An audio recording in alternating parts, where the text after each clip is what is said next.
And then we got to the gifting site. Nothing happened except my side-by-side breaking down and losing all power. So I had to call my friend to come pick me up in the middle of the forest to drive me to my vehicle. That's when we saw the grizzly bears. And then on the way back, we saw wild horses. Wow. Wild Bob horses. McGwire, welcome. Science Bob. Where's Desta? Desta, where are you? You got to take over here. Where's Desta Barnaby? She's on here, but she's gone away. Her screen is on. She's supposed to be hosting this thing. Starts in like 2 minutes. I illegally transmitted 60 Minutes to Dave Scott so he could see it. There you go.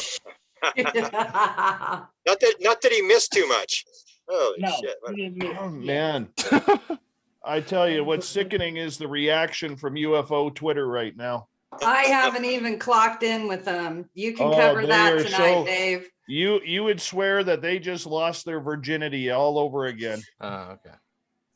Oh yeah, it was going to be bad because the reaction after CBS Sunday Morning was so nasty.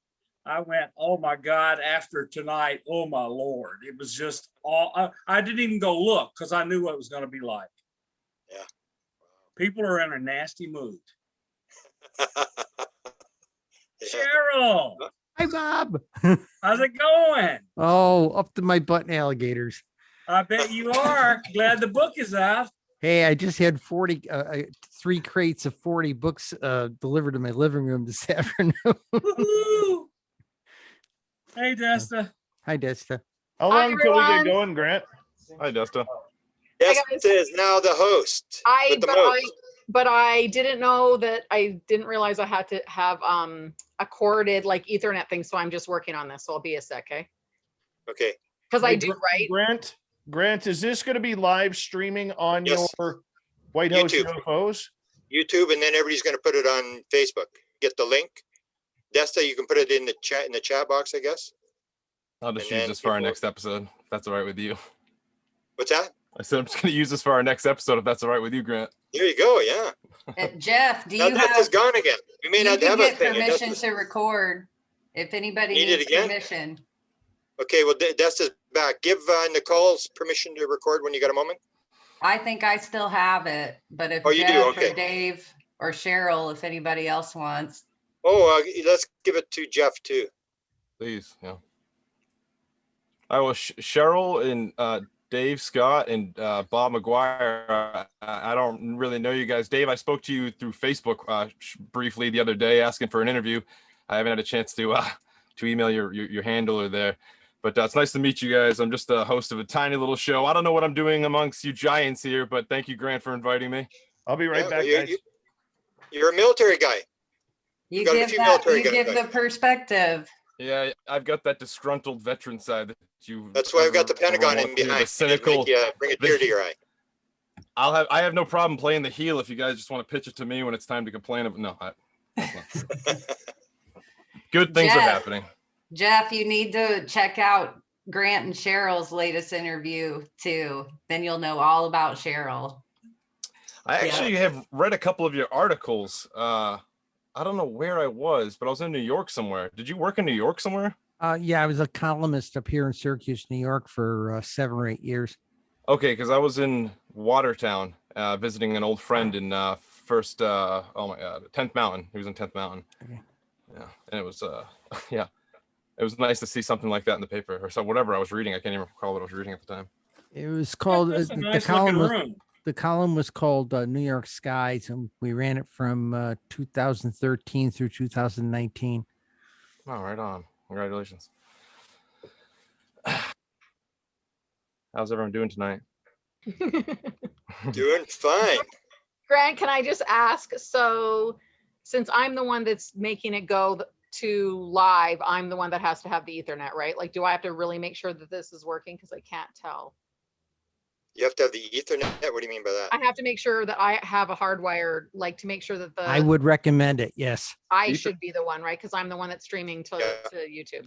Yeah. Ethernet is a contact modality. Desta, do you have an adapter? Is that what you're working with? I'm not at my house, so I just randomly found some super long, so I don't even know if it works. Because my Wi-Fi button is still on, but it does say connected, and then there is another icon. I don't know. I was gonna say You're mine, how I you're have to probably okay. hardwire in, it has a light flashing, like where it connects. But it still says Wi-Fi on mine also, so. Oh, it does? Okay, okay. Yeah. Yeah, I'm not used to it because mine at home, it's always hardwired in. Okay, so, well, I'm probably good then. And Melinda's here. And so Grant, so I have to be the host to make us go live. So what do you want me to do when Danny comes, or are you gonna be able to see it too? Well, Bust in? I think, yeah, Nicole can watch and Dave can watch the top of the screen when you can see his name. Just let him in the room. I then- think only the host can Yeah. see who's trying to join. Only the host can see and only the host can do anything with it. And I have. Okay, to be but the you host just let to him in the room and then maybe you put it in the chat box. Danny's here. I would expect him an hour and from now. I'll put him in the Nicole's chat so Send him the everyone. link. I'll put him in the Who's chat Melinda so Leslie? everyone can hear. Yeah, can you guys hear me? Yes, Start I video. can. Of course There we we go. can. Ta-da! Now you see me too. Yes. Hi, guys. Hi, Sean everybody. Cahill is coming, Dave. Love you all. No, Bye. Sean, I'm gonna blame this on me. I had Sean coming, except I got broken down in the forest and didn't get back to him quick enough with a link and a time. And he said that he couldn't make it. Okay. So that is completely my fault. I apologize. Just curious, are we going to have Don Schmitt, Kevin Day, James Fox? Well, Cheryl's here. So James, do we have any of those people coming? Kevin Day is Kevin might come traveling. on He later. said Kevin Day said he's traveling. He's going to LA, and if he gets to the hotel room there, he'll log in if he gets there in time. Who's the other one you mentioned? Okay. Don Schmitt said he'd be here for Don the first Schmitt? hour. Don Schmitt said he'd be here for the first hour. I don't see him yet. I Okay, don't see him yet either, but he said he was joining. But when they come, they come. Yeah, okay. Okay. okay, Grant, quick Wait. question. Yes. How long is this? It'll be at least an hour and a half till Danny Sheehan comes because he's got the big news. So And 2 hours. 2 hours, I would say. But anybody can come and go as you want. I mean, this is not. No, I'm back to back with this on Coast to Coast tonight. So Oh, you're Oh, on you're on coast. coast. Whoa, Cheryl Costa Congratulations. gets the big pull tonight. Congratulations. Promoter book. Got a promoter book. yeah, that's exactly what Now- it is. Now you're here's going on Dawn coast right now. at 10 or, oh, great. Yeah. East Coast time is like 1 o'clock in the morning. Yeah, I'm 10 to midnight on Coast to Coast. Oh, so there's a long period between, even if we go over, you know. Yeah, sounds we like- got you we can- got plenty of time. We're good. Just tell us you're going to coast when you're leaving, and then you get a plug, and everybody will go to coast to join you. Okay. Grant, you want to see? Yeah, that's right. Okay, Hi, Desta, Don. are we up and running? Hi, Don. Don, do you hear us? Good evening, everyone. Oh, Good evening. Good evening. I hear you Thanks for fine. How coming. am I? You're a coming little too delayed, good. but you're good My otherwise. pleasure. Thanks for asking. Okay, Desta, are we You- on? you're Are we just- live? you're just- No, tell me Nope. what the deal is and then I'll go. Okay, you just tell them, give me 5, and then we know 5 seconds till we're live, and then just put the link in the chat box so anybody wants to share it. Nicole's going to share the link. Okay. And then everyone will be able to see Danny when they come in if you have your like panel view on anyways. So I'm sure Melinda, I'm sure you can jump in and Yeah. scream it so I won't have to come back on. Right. He's here, Somebody will, so somebody I'll will let jump him- in. All right. We'll see. What else? Okay. Yeah, Don, anybody- just for your advice, Don, you're going to leave. Danny Sheehan's going to drop a bomb here right after the top of the hour, we hope. Desta, do you want to enable the chat? What's that? I'll enable the chat here. Okay. Yeah, then everybody, if you have something, if you want to drop it into the chat at the bottom of the screen. Hi, Tom. Tom snuck in. Hi, Nicole. Hi, Nicole. Hello, Okay. everybody. Is that Tom Good evening. Whitmore? Yes, sir, Dave. There he is. He's doing his best Steve Bassett impersonation with the turtleneck. And I have about the same amount of hair, too. Too much. Okay. Where's Dustin? I'm still trying to enable the chat here. I can't find it. Why isn't it under the chat? Oh, it is disabled. Oh, I got it. Okay. There it is. There we go. Okay. All right. Okay. So now it'll take me a couple seconds. So I'll just like put a 5 and say it really quickly as soon as I start, but it should be within a minute. Okay. Oops. So I'm just going to introduce Dustin, and then I'm turning it over to Nicole and Dave. And they can introduce back to back and start questioning. And if anybody has comments, just jump in. They do. Oh, Hi, Grant. hold on. It's got to verify this. Hold on for a sec. Glad it's you doing it instead of me. We wouldn't be going anywhere. That's a different kind of selfie, Nicole. I Different am kind of of selfie. all you guys. Hi, Bob. Hey, Tom.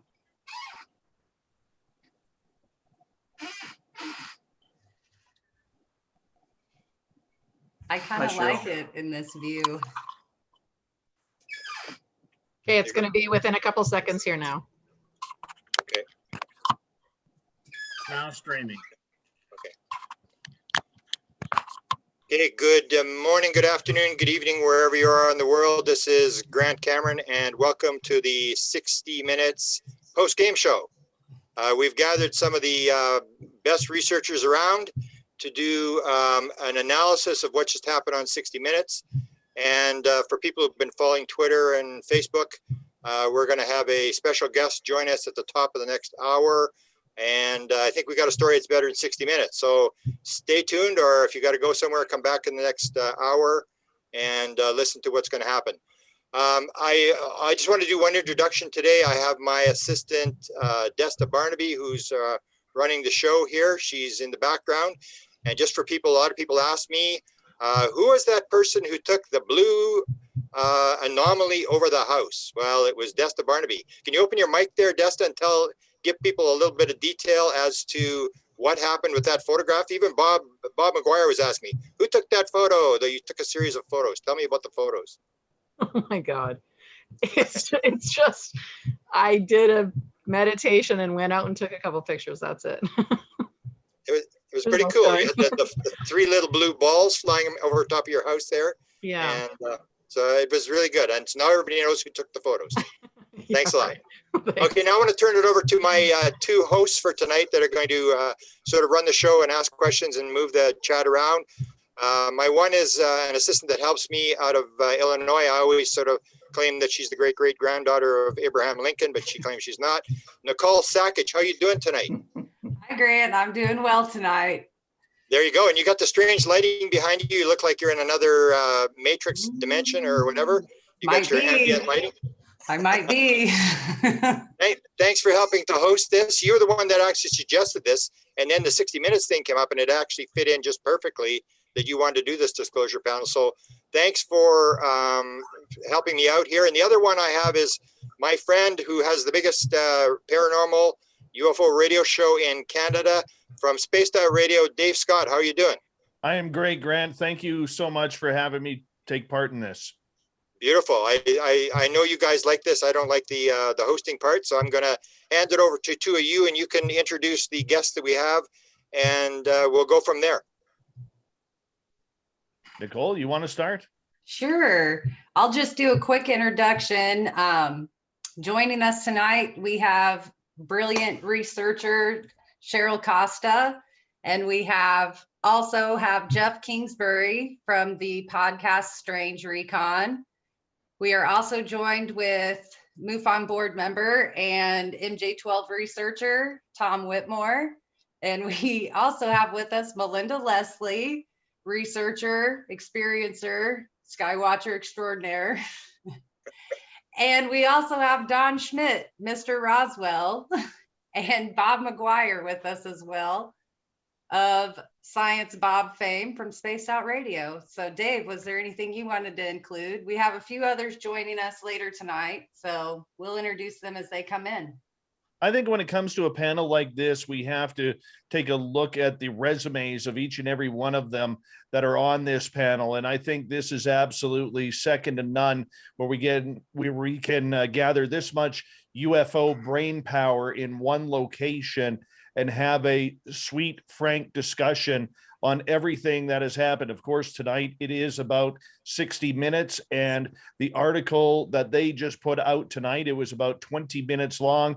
It was a who's who of who's in the topic right now, from Christopher Mellon and Lou Elizondo to Marco Rubio and David Fravor. We had a real good taste of everything that was going on. And Bob McGwire, I'd like to start with you, Science Bob, because you actually streamed the show to me, because on the West Coast, this show is playing as we speak right now. So I got to see it a little bit earlier. But for you, Bob, were you happy with what was put out there, or were you a little bit disappointed? Tell us your feelings. So I didn't personally expect more than what we got. That said, I sure did wish we would get more, but we did get to see Fravor's wing person, Alex, who is a lieutenant commander in the Navy, and she is a super hotshot pilot. And we finally got to meet her and hear some of her story and why she did not come forward until now. She decided it was time for her to do it and that it was her duty. So that part was good. We also saw something I was not expecting to see. Given all the hoopla, I was not expecting to see Knapp and Corbell's video from the USS Kidd. I thought that CBS would not run it because I didn't think they could, in the amount of time required, change their plan for not showing anything for which they did not have provenance. But the thing that changed is the Pentagon said, this is a real video of something that flew over the Kidd and the group that was out there, and therefore CBS decided to add it. Those two things were kind of the major deal. Everything else was old news. All right, let's move on to you, Grant Cameron, since this is your channel. We should probably get you in here nice and early. For you, when you looked at this video from 60 Minutes today, is this a story to you that is 3 years too late? Or is it a story that it's just in time because of what's coming up on June 25th? First of all, I was a little bit disappointed, but I almost like Bob, I didn't really expect much more. This is like the classic major media story where it's get somebody who believes, somebody who sort of doesn't believe, and you balance it out and you throw a couple of videos in there to spice the thing up. So I really didn't think they really went all that far, and it was a story. But what they're going to say, whether it's Lou Elizondo or Mellon, that story was not intended for you and I and the people on this panel. It was intended for the guy on the street who doesn't know what's going on, and they may be going, "Ooh, that was fantastic." I know my mother was sitting there watching it, and she was like just watching it, and she didn't say anything, but she was carefully watching the video. And that's what I think they're going to go to, that it wasn't really intended for us. Almost like you remember the James Fox documentary where people all said, oh, it's the same old stuff. But we got to realize this wasn't intended for us. It was intended to elevate the consciousness of the general public in the United States. See, and normally I would agree with you. And I think it's great that 60 Minutes finally jumped on the bandwagon 3 years too late with this. And I know I'm being a little bit critical, and I'm probably going to take some heat for that. But I mean, with everything new that has come out, Grant, aren't you surprised that there wasn't more on the USS Kidd incident or what happened in 2015? Well, again, if you've dealt, with the media, you realize that these guys have, probably 4 hours of film and interviews and stuff, and they've got to cut it down to like 20 minutes. And most of the good stuff ends up on the floor, and they're just sort of like balancing the thing out. And I agree. I mean, it's late, but the stuff that we've got, like the guest we've got coming, is some new stuff that we're on the leading edge of knowing things that are important. Whereas I think they're just trying to sort of put out a fluffy story that interests people. So I can't really blame them. I did. That's what I expected. And I think that's what Bob said too. It was no surprise to me what they did. I want to add one thing, Grant. We did hear a straightforward, directly to the point, a confirmation of what many of us knew from other sources, but had never come out in the public. Lieutenant Graves said they saw these things every single time they got in an airplane, every single day for over 2 years. That's major. Yeah, that's a major. Yeah. Very true. I agree. Very true. Melinda Leslie, can we bring you in here momentarily? As we discuss this 60 Minutes panel tonight, there's going to be a lot of questions, a lot of answers that we have. You've been following this. You have ties very closely to Jim Semivan that you're very open with.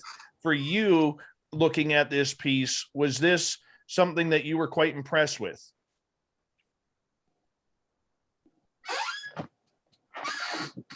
Melinda, you might have to unmute. There you are. No, she's still muted. All right, Melinda, we'll have to go back to you on this one. Tom Whitmore, let's get your opinion. I thought it was a perfectly good piece for where the public is at right now. I think Grant is absolutely right. It's not pointed toward us UFO types who already know all this. It's pointed toward the public. And you got some heavy hitters on there. You got Marco Rubio putting his head on the block, going public and backing this thing up. And then you have these very highly qualified pilots and Chris Mellon. So I think it was a perfectly appropriate piece at the time, in relation to this report that we hope will come out. And I think it's the right step in the right direction at the right time.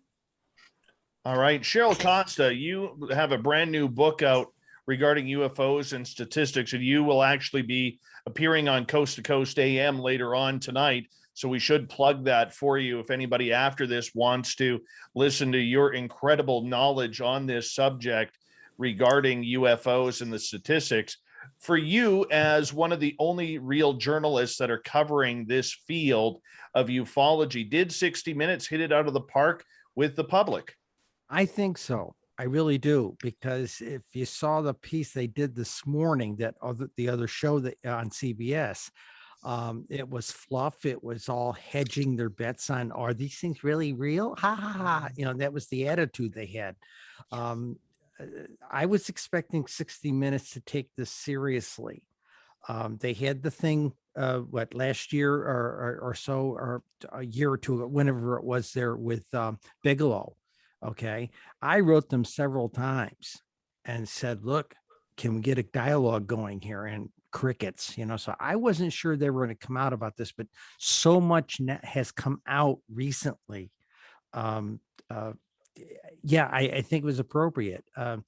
I did not expect to get a call. We got the Omaha video footage showed up in the last 24 or 48 hours. Mm-hmm. I got a late night call from a journalist, CBS journalist, as a matter of fact, and wanted to know, well, our spheres seen very often? I said, they're the number 3 thing cited. 17,000 of them in the last 20 years, and 900 of them in 2020, and that was a low year. Yeah, they're seen. So there's interest. They're starting to talk. Yeah. So I think 60 Minutes did a good job for this first parlay out there to Ma and Pa America, who is still sipping the Kool-Aid from 1968 that these things aren't anything. Yeah, I'll just agree. Can you guys hear me? Yes. Okay. I'll just say I agree completely with what Cheryl just said. That was pretty much what I was going to say, Cheryl. Just that it was, I think really good for the public. It was too short. I agree with the other comments from, Bob and everyone. It was way too short. You wanted more. I went and looked at the extended, what they call the overtime piece, and there was more footage with the pilots. It was very good, and more with Chris Mellon that I thought was very good. And I think even took a harder, less skeptical tone in that piece. But I'm sure it was just a matter of, all of us on here, pretty much all of us have done lots of TV stuff. And that, they spend so much time with you and they edit it down to this big. It's just a matter of not enough time. But for what they did, I thought it was really well done. And you guys, I take out clients every night on my tours, and about 1 in 50, maybe 1 in 30 at best, know anything about the story, or even, if I say Tic Tac sighting or UAP or the Nimitz or anything. This is going to cause the awareness to go way up, I think, because it's going to have a life on the internet. It's going to be talked about and seen. And so I think for the awareness for the public, it was really good. I tend to agree with you, but it's incumbent upon us to report that after this morning show on CBS Sunday morning, UFO Twitter went insane. It literally did. They were just really down on it. They were poo-pooing CBS, especially for the kind of somewhat flippant tone. It's good that the 60 Minutes tone was better, but I'm expecting a negative reaction in that there was not, other than the kind of things I mentioned, which are known to all of us. It's going to be poo-pooed because, as everyone has said, CBS 60 Minutes is one of the most popular news magazines in the world. It has millions of viewers, and what 1% of them will know the entire story, maybe less. So I think it was an important thing. Don Schmitt, let's get Don Schmitt's opinion in here, because he hasn't spoken yet. Don is very well known for his research into the Roswell incident back in 1947. He is very educated on the subject of UFOs. Don, when you took a look at this piece, how are you feeling afterwards? Well, first of all, it was very reminiscent of so many of the other programs we've done in the past. When we did CBS 48 Hours, and for Dan Rather to make the very statement at the very end of the segment, and I will quote him, "Truly something extraordinary crashed outside of Roswell, New Mexico in July of 1947. And that's been a quote we've used for over 20 years. The fact that CBS, their number one reporter at that time, would be so bold as to make that type of pronouncement. So they always need to reel us back and bring us back to their reality, so to speak. I was very pleased, though, that they didn't play up the whole threat to national security. We had a meeting this past week, a number of us, with Luis Elizondo. And I keep pushing him, to become more educated on the history, because they keep focusing on the contemporary. And they're then setting themselves up for potentially a big fall, because a number of us have been as far as to this ball game before, going all the way back with Dr. Hynek, where we thought the announcement from Washington was inevitable, and we were all set for the press conference and the rug pulled up beneath us.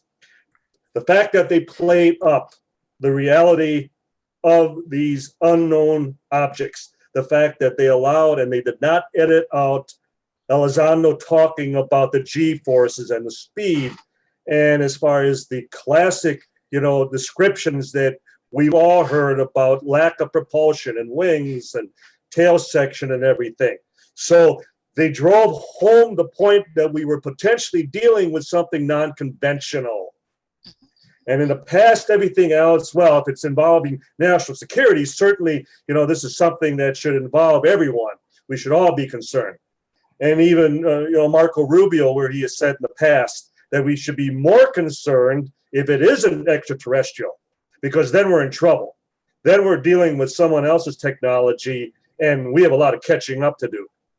So I was pleased overall that for once they did play up the possibility that we were dealing with some intelligence off the planet. All right, Jeff Kingsbury, you've been silent so far right now, and thank you for that, Don. Really appreciate it. You have one of the many podcasts out there on the UFO subject, and I'm curious for you, my friend, as we bring you on in here now, when you look at the 60 Minutes article, Was it more for the public, or was it disappointing in your eyes? I think everyone nailed it exactly. It was for the public. I think that we can, though it wasn't for us or the people that are already in studying this topic, I think you could still judge whether or not it was compelling, whether or not it was going to have some sort of influence on the public whatsoever. I don't personally think it will. That's because I'm kind of cynical over everything I hear from the military on this topic. But when it comes down to it, I think that at least they didn't talk about the threat narrative so heavily, like he's done, like Lou has done so much recently on basically every podcast he's been on. I did think the adverts leading up to it sounded like an Office of PEO soldier trying to sell the FLIR camera, because it was the same clip of Graves saying over and over and over again, now that I got this technology, we can see these things. And, you know, like the lean into the camera kind of zooms in at the end, the clip ends. It's like, okay, this amazing piece of technology is going to reveal this hidden adversary in our sky. Then the mention of, you know, intrusion over nuclear facilities and endangering our pilots. It screamed to me that, but at least they left that out of most of it. Yeah, I think everyone's exactly dead on. It will probably raise some awareness, but I don't think it was super compelling. See, I'm going to be the bad guy here for a little bit. I thought that this was great for those who may not be or familiar with the topic. And I'm kind of caught in a little bit of a conundrum here, because I truly believe this was something that was, you know, good for 60 Minutes to finally cover, but 3 years too late. They should have been covering it when the New York Times originally came out with this exact same story. And if not, they should have made it a little bit different, considering that recently, over the last couple of months, we've had the 2015 incident, and we've had the 2019 incident come out, which people are less familiar with. And I think they dropped the ball with that. I mean, kudos to them for picking up the topic, but do any of you feel, and please feel free to jump in, that it's great they covered the topic. It's great that they brought the legitimacy of true 60 Minutes journalism to this subject. However, they're 3 years behind. Did anybody have that concern? Cheryl, I saw you nodding. Yeah, yeah, I'm concerned about that, because you had Bigelow do the thing he did a couple of years ago. You had the New York Times in 2017. That was a big story, and they were strangely silent. I would have thought they would have jumped on that at the time. It was a major, major story, and they didn't touch it. And I think maybe they're CBS has always been very conservative in their journalism. So I think there's this sit back and see. One of the things I've seen batted around, though, also is that there's this attitude. There's been this attitude of saying, well, maybe we've been leapfrogged by one of our other adversaries here on this planet. You need only go back and check out a little line from Truman back in the 50s. No country on earth was capable of building these things. You know, that's nearly a quote, you know. So we've been dealing with things that have been outrunning our stuff since, you know, we had stuff in the air. Since World War II, they've been outrunning everything we've got in the air, but they're making it now only seem like it's a big deal now, because we've been in the suspended animation of information since 1968. Cheryl, can I ask you, in terms of, you did a lot of reporting and dealt with editorial boards and stuff. Did you ever get backed off, like in terms of what might have happened here was they had a lot of good stuff and the editors just say, no, we don't have really backup for this. Take this out, take that out. That the editors may do a lot of damage in killing the good parts of the story. Did you have that, or were your editors open to go for it and say whatever you want to say? 238 columns. I only had one spiked, only one. And it had nothing to do with what I was saying about the UFOs. In fact, what was interesting with my editorial board, they were really quite interested. When I came to them and said, hey, I can show you all the congressional districts in New York State and the amount of UFOs they have. That's when they said, sure, we'll print that map in the paper, you know. So they were very interested in doing this. There was very little resistance upstairs. The only article they ever spiked was 3 years in. I wrote a snarky article about what disclosure might bring. The aliens might be our pop darlings on Good Morning America, this sort of flavor, and they spiked it. And I said, why? And they said, we feel you have too much gravitas now as a columnist. We can't have you writing comedy, and who knew, But no, Don, I had no trouble with the subject matter. They knew I had a policy of keeping it right down the middle, not too woo-woo, and not too dismissive. Okay. that's why I want to be Cheryl when I grow up. Right down the middle, not too woo. Data extraordinaire. See, I'm telling you. Don, I think you had your hand up and then followed by Bob.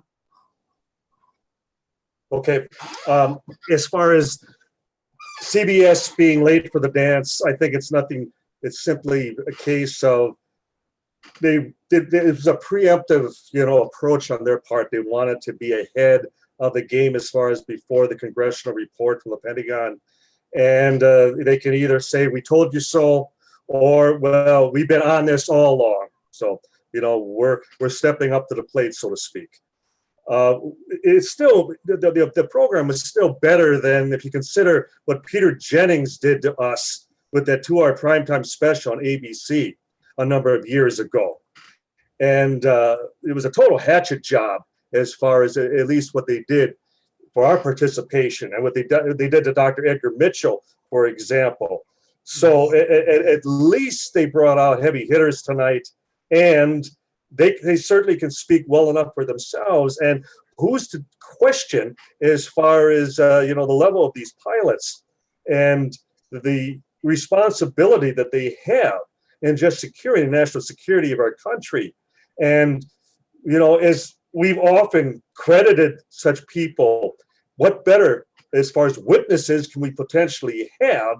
Those then monitor as far as our sovereign airspace on a day-to-day basis, and when they see something that shouldn't be there, who possibly could question that? And so, again, I think we had wonderful representation tonight. Yeah, it was late, but nonetheless, it's still, as far as was very pro in many respects. Can I interject one point? Oh, and I would like to too, but go ahead, Cheryl. There is one thing I have noticed of late. I keep hearing some of these stories that are talking about this stuff keep saying, well, at least we've got credible witnesses with these Navy pilots. And I've had this concern that with this disclosure thing, we're all going to be left out in the cold. We're the experts here, but it's going to be, if we have congressional hearings, I'm concerned it's going to be swaggering pilots and a bunch of spooks. May I respond, Nicole? That was precisely the meeting we had, Luis, this past week. The fact that for as much and as many of us who have offered and sent material to Rubio's committee, we had the same situation with the late Congressman Stephen Schiff with the General Accounting Office. They were not interested in speaking with witnesses nor researchers or investigators. And that's the problem with the military, and then / the journalists who cover military stories. That they have a totally different mindset. They look at civilian researchers as non-participants, unfortunately. And what we have to keep in mind, there's next to zero knowledge of this subject within the military. As far as the new recruits, the new officers, the new pilots, they know nothing of this subject. And worse than that, the journalists who are to be our watchdogs at the gate, they know nothing of this subject. That's why they still have this constant knee-jerk reaction. This is the silly season. How could you possibly be taking this serious? Because we don't. Well, it's because you people are the unwashed naive who could give a damn about what's really going on. You get your news marching orders each morning in the newsroom, and without that, without your talking points, you know nothing. You hit the nail on the head, Don. Absolutely, Don. Yeah. I want to say something. not so much Thank you. because I agree completely with Don, but I can tell you from the clients I take on my tours, and it's, it's 5 to 10 people every single night kind of thing, except for tonight, obviously. But I hear these are people with a real basic interest. They don't know very much. Like I said, it's 1 in 50 who know anything about this story. It was such a short piece. Sure, I could find faults in it, but I just saying, see, in the UFO field, the research community, we're very jaded. We live, breathe, and eat this stuff and known it for a long time. And sometimes you got to go back and say, what is the public thinking, And did it fall short in a lot of ways? Yes, but I think its strong point was it brought the public along.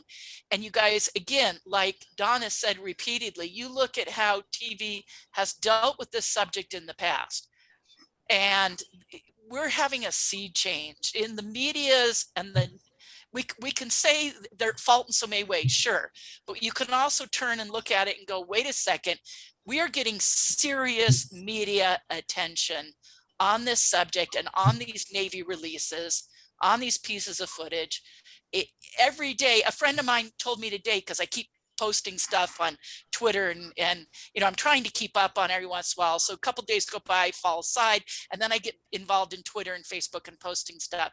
And a friend who follows my stuff on Facebook all the time said, how do you have the time to follow it? Because you're posting every development, every new piece of footage, every photo, every newscast, whatever. And I said, well, good question, because I really don't. And every once in a while I do, and then I fall behind, and then I do. But the point was, he was saying, gosh, stuff is coming out literally every day, and it's getting serious media attention now every day. So we can find lots of fault, but I think we've become jaded. I know people who come on my tours are going to be very excited by what they saw in 60 Minutes. And they're going to feel very vindicated, and they're going to say, oh, Melinda was right, because I've been updating my people coming on my tours on this current disclosure story. So I think you guys just be careful that as a UFO community, that we realize, what is the public view of this? And shows like this go a long ways to changing the public view. So there we go.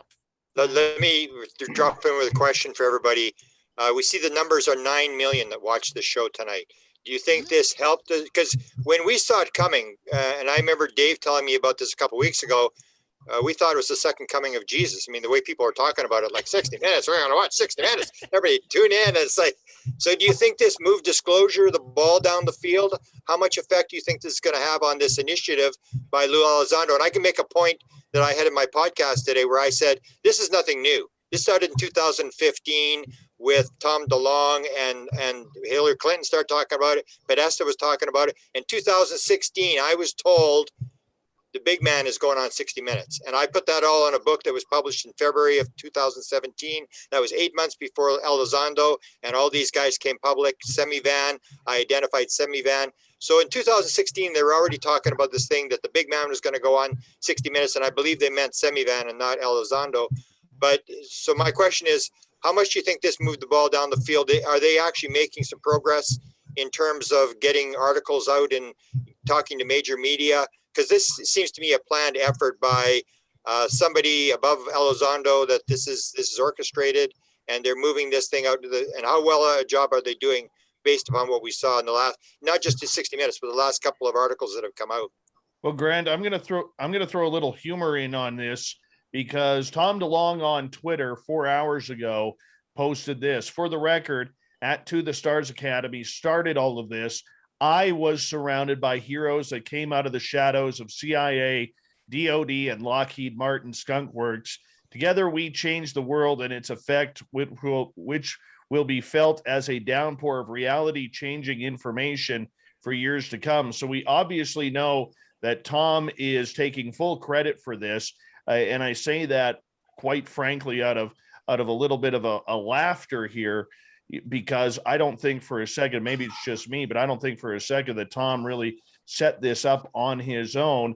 And the fact that, since Luis Elizondo, Chris Millen and Steve Justice left the Stars Academy back in December, the fact that he's trying to get his name back in there for a quick second, I think is kind of funny.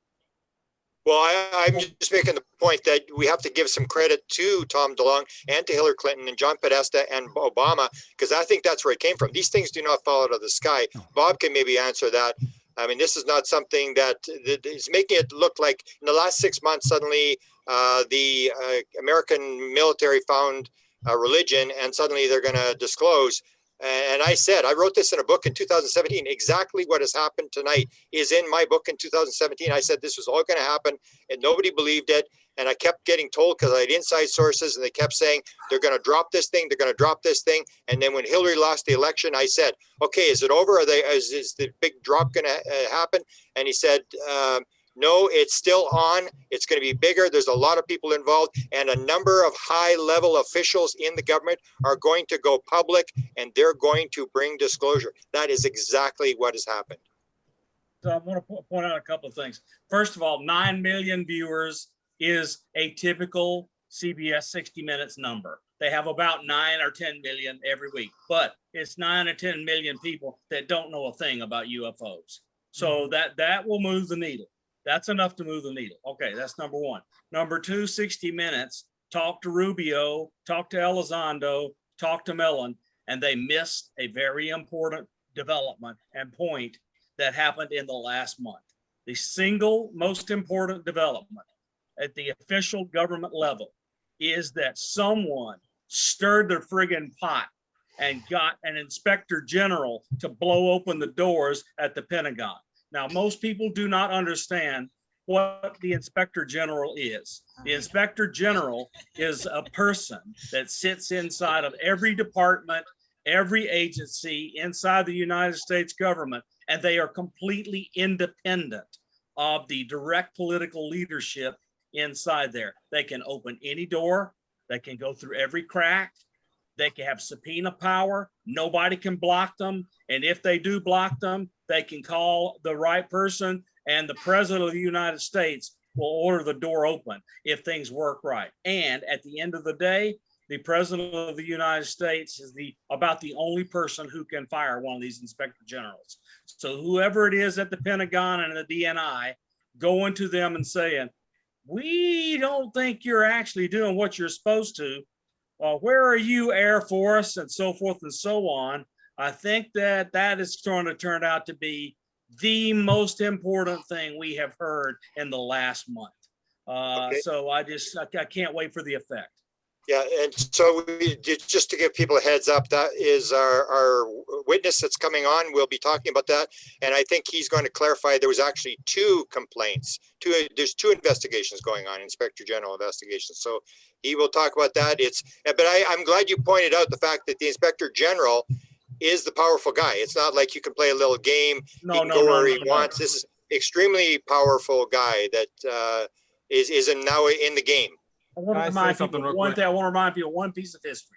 In the last administration, the Inspector General in the Department of Justice was the one person they couldn't stomp on and stop them from cracking open doors. And the Inspector General and DOJ fought against and did not succumb to all the pressure to shut things down. Anyway.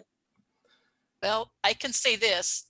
I don't think Grant wants me to give it away. We didn't say his name yet, who our guest is later, correct, Grant? Okay, right. But our guest coming on later is directly involved in that happening and is part of the cause of it. So he will cover that. So in the next hour, we'll hopefully get to that. Cheryl, Don, and then Jeff. Let's go in that order. Jeff keeps raising his hand. Jeff's had his hand up for a while. Go, yeah. Jeff, and then come back to me, please. I just don't. I know that you guys are going to kill me, and Grant's viewers are going to kill me. I'm going to be a complete heel here. I'm sorry. I really am. Okay, and I'm just this idea, and Bob, not to disagree with you completely, but I do. This idea that the Inspector General is somehow some being that's going to make sure everything goes legitimate. This is going to make some of you sick, but I would like you to recall the endless criminal cases that get swept under the rug in the military all the time, so the military doesn't lose face at all. They give 6 to 10 months of space to the unit commanders, which are 4 years out of college, some knucklehead running an infantry unit or something. You know, someone beats up their wife and they sweep it under the table. And this happens on a daily basis. And when I was out of the military, I was working in TV production in New York. And I just happened to get a show came my way in development that was about the military. I thought, oh, this is going to be great. And guess what it was about? It was about the tens of thousands of cases of people left to their own devices when IG just said, you know what? I'd rather not bring any shame to the Marines or the Air Force or the Navy, whatever. I know you guys don't want to hear this stuff, but I don't get suspending disbelief, asking the same essential group for help on something that has been denying us all along. I'm sorry. I'm in the company of guys like Don Schmitt, and I feel like I'm never going to be heard from again after this. I want to fire back. I want to fire back in disagreement. Okay, so let's have an argument. The United States Senate demanded they give an answer. That is not some guy who beat up his wife. I would just say in pure numbers alone, it's so disturbing that you would then think, well, I don't know if this is a trustworthy source in general, if just the sheer abundance of criminal cases were, I don't even want to say it, it's disgusting. I've been witness to it. A quick comment, not to interrupt Cheryl, but given again the ignorance of the Senate or anyone in Washington, they're going to accept anything as the truth if it's presented to them as the truth. It doesn't mean that it's going to be accurate. It doesn't mean that it's going to be anything close to the truth. It's going to be the truth as they define it. And having said what I said, I know that a bunch of my brothers are going to reach out to me and tear me apart now, but it's the truth. Sorry, guys. All right. No, Jeff, it's a valid point about cases like that. But like Bob said, maybe the difference is, you know, where the complaint is coming from. All of these things, everything remains. The task force getting the data, going to the DNI giving a report to Senate, and whether the Inspector General, the IG, goes forward with the DOD. I mean, all these are things we're just like waiting with bated breath. Are they going to happen? I think a report will go from the DNI to Senate. Will they make a public report? They're saying they will. All these things remain, you know, so we're left just, and again, you know, it's like not only have we become jaded as researchers, but we also, no, Jeff, no, I'm agreeing with you in some ways, but we've also we've also become really jaded and for a good reason about trust in the media. We already discussed that, and trust of the government and everything, but we have to hold their feet to the fire, sure. And it's, you know, I just feel, and everyone else can join in on this, that the ball is way further down the field than I've been in this for 32 years. I know Don and Tom, and people are going to laugh at that because they probably have, you know, a good 20 years on top of me, even, you know, at least, right, Don? You know, but in 32 years, it's never moved this far along. What was I? I was 5 years old. I know. I know. That's why I said Don will just go, what, you know, but we've never been this far. You have me 80 years old. My God. I agree. The ball is rolling, and I don't want to sound like I have no hope whatsoever, because I do think at least we'll see some sort of scheme, and I'd be happy with just little tidbits from whatever classified report came out. So like Rubio comes out and gives us what he, you know, briefed. I'd be even happy with that, but doesn't mean I necessarily have hope. Okay, let me make a point on this with the IG. It's not just the IG, but the guy who filed the complaints is a guy who's taken the government down a couple of times. They're not walking around. There's not going to be, you know, he knows how the game's played.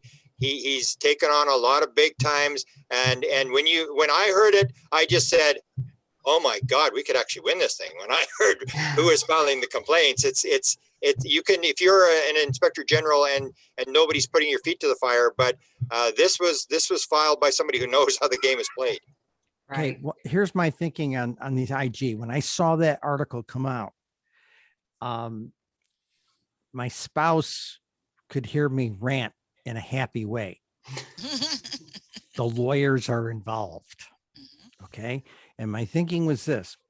When Lou Elizondo and I, when I interviewed him the first time, I've done it about 3 times.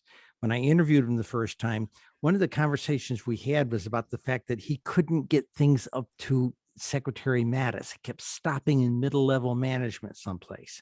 There's a systemic problem. And in fact, one point I told him, I said, isn't that dereliction of duty? I mean, I was in the 2 services. I think that's dereliction of duty, you know. And then there's the other issue of when all the Navy pilots started dealing with this stuff on a routine basis in the last 10 or 15 years, none of the intelligence agencies wanted to touch it because of the stigma. If that had been a new Chinese jet, oh, they would have been all over this thing.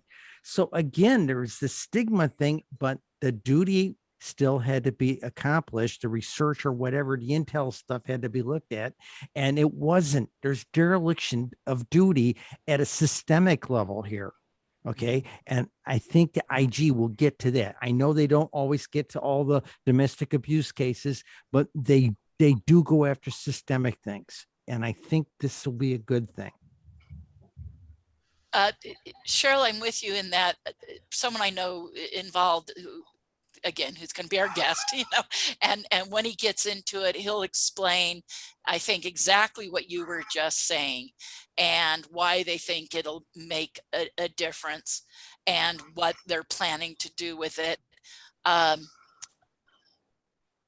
do know, I can say this, that there will be a meeting in DC with the IG over this next week. I've been told that. And again, he's going to come on, so I don't want to put words in his mouth, but anyways, so, you know, I know they'll take it as far as they can.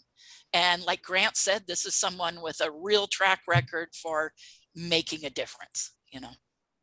And even you mentioned today this thing about, we'll hear about where they're trying to get the continuance, where they play these little games inside government.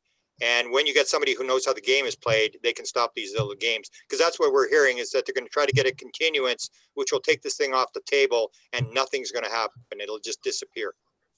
Well, this same person told me today that they think what we just witnessed on TV will go a long ways as far, and other media attention, as to be additional evidence that against the continuance. In other words, there's a ball moving forward and gaining speed, suggesting that they address all these things sooner rather than later. And it's gaining momentum in such a way, it's starting to work against the continuance thing. When he comes on, Grant, remember to ask him that when he comes on. He'll talk about that. We'll remember. Yeah, about how this is thwarting continuance. So we'll ask him about that. What I've been surprised in the last couple of days, I mean, I think I've learned more in the last couple of days than a long time, is that this thing is way more planned than I thought it was. That they actually, because you hear Lou talk about it, that we've got this thing going and we've got this plan and we're moving into second gear. I now believe that this is the fact, that they've got this thing well oiled. They know exactly where they're going. They've got a game plan and they're carrying this thing out. And I'm very impressed with what they're doing. And I was sometimes one of their biggest skeptics as to whether they're going to get anything done or what the ultimate motive was. I'm much more positive about what Elizondo and these guys are up to after I heard in the last 24 or 48 hours of some of the stuff that has gone on. Let's hear from Don, and then let's kick it back to Dave. And then you can tell us what you think. You haven't talked yet. Oh, I'm saving it for the very end. Because I only have a short period of time yet, I want to just get to motive very quickly. And that we're all aware of the fact that each branch of the military is in competition with one another. And we all see who's been very surprisingly silent through all this, but the Air Force. And for having been the arbiters of the cover-up for the past 74 years, The Air Force could acknowledge this all tomorrow, and I still wouldn't believe a word they would say. Because let's just say their track record is as dismal as, the Hillside Strangler. So saying that, if we recall when the Project Blue Book files were declassified during the Carter administration in 1977, and supposedly the Air Force was conducting this massive investigation as far as on the UFO phenomenon, government sponsored for the past almost 20 years. And did any of us realize what was strangely missing? There were barely any Navy or Marine or Army cases in the entire report. It was almost 99% Air Force. So where are all the Navy cases? And I, for one, would like to believe that the Navy has finally, they're fed up with the Air Force speaking for them. That they finally have said, you people, you've been deceiving the world for 74 years. We're now about to tell our truth. We're now about to allow our pilots, as far as our crew, as far as our ship captains, we're going to allow them to speak for themselves and tell the world what they've been experiencing. Now, wouldn't that be refreshing? Yeah. Because again, I guess we should almost anticipate that the Air Force may still play or pull some preemptive strike that, we were just looking out for the American people and we just didn't want to damage, religion as they know it. And we were just maintaining national security. Well, that's a bunch of bull. We all know that. So what we all need to do is encourage the Navy like never before, because as we've often heard throughout our own research, that there's growing faction within specifically the Navy that wants this to all come out. They too want answers. And that's where we need to continue extending our own olive branch of cooperation. And I know forums such as this and all the people I'm sitting with this evening, you all agree with that. I was delighted when I heard Navy intelligence was taking ownership of it. Yes, me too. Can I ask Don a question? Because you're leaving right away. Let me ask you a little bit of a controversial question. It's a little bit off the topic. What do you think about Valet's latest book and this latest crash story? Have you got any opinion? Have you seen it or? Yes, I've seen it. I'm aware of the case. I was approached by one of the two witnesses 25 years ago, and he gave me an entirely different account. Okay. And so it's been changed. Why? And I know that the piece of debris was thoroughly tested in Ohio. It turned out to be 100% terrestrial. And so it'd be like any other witness. You change your story, you've disqualified yourself. Okay. And so I question why Jacques, But for never why, giving Don, us the time of. Go ahead. Go ahead, Melinda. Oh, sorry, Don. Oh, I apologize. My computer froze up a little bit there.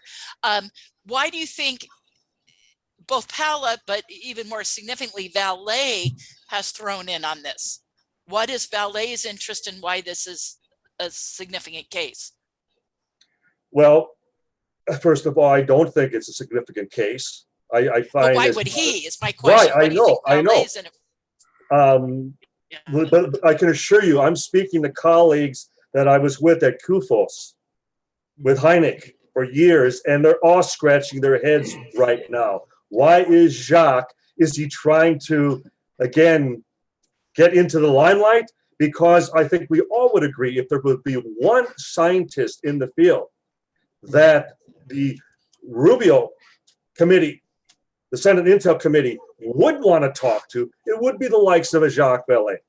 Do we think that Valet is squeaking out other information in this book, though? I mean, I'm thinking back to some posts from Tom Giuliano. Clancy. Like, is there about 900 words related to the Wilson documents in this latest book, though? Like, I think that's more interesting than another crash case at this point. So Well, I think Don's got a point. I wonder too, like why Valet was because Valet's got a lot to lose on this thing. Because he's even admitting the piece is terrestrial. that has some other explanation. But that's why I wanted to ask you, because I was kind of, and I've heard the story, I'm kind of shocked that Jacques would put his career on the line for this, so I just wanted to get your opinion, because you have I mean, you, as you pointed out, you've come across this story before, so. Absolutely. And there too, where Jacques could jump on board with so many cases right now. I mean, there've been so many just profound incidents that he should be leading the charge. And, he's too often, been nowhere to be seen. Why now? I guess we'll find out in short order. Thank you, Don. Right. And if we all recall, I mean, Valet on JRE, he was discussing a piece that, Grant, you brought up the book that it was written about, and he was talking about it like it was, brand new news, the piece that crashed in Washington or was spit out from Washington. And yeah. And that piece was, he seems to go back to Battelle, which I guess Don can comment on. He was sort of hinting that Battelle was the place where all this stuff is done. And he seemed to indicate the 52 piece had gone there. And I had all the material, so I provided to Valet, because the Canadians had worked on the 52 piece as well. Yes. And one of the things that Jacques may be opening himself up for is the fact that, for example, whenever we're asked, well, where do you believe the wreckage? Where do you believe the physical evidence is today? And I will very frankly state, it's not with the government, it's not with the military. It's all been assimilated into the private sector. I mean, Dwight Eisenhower was absolutely correct with his prediction of what we, needed to anticipate as far as the military-industrial complex. But we've had firsthand witnesses from Battelle, from RAND, from Hughes Aircraft, from General Electric, from Bureau of Standards, from Hughes Aircraft. I mean, Los Alamos, all talking about physical evidence. And the point being, these are all private corporations.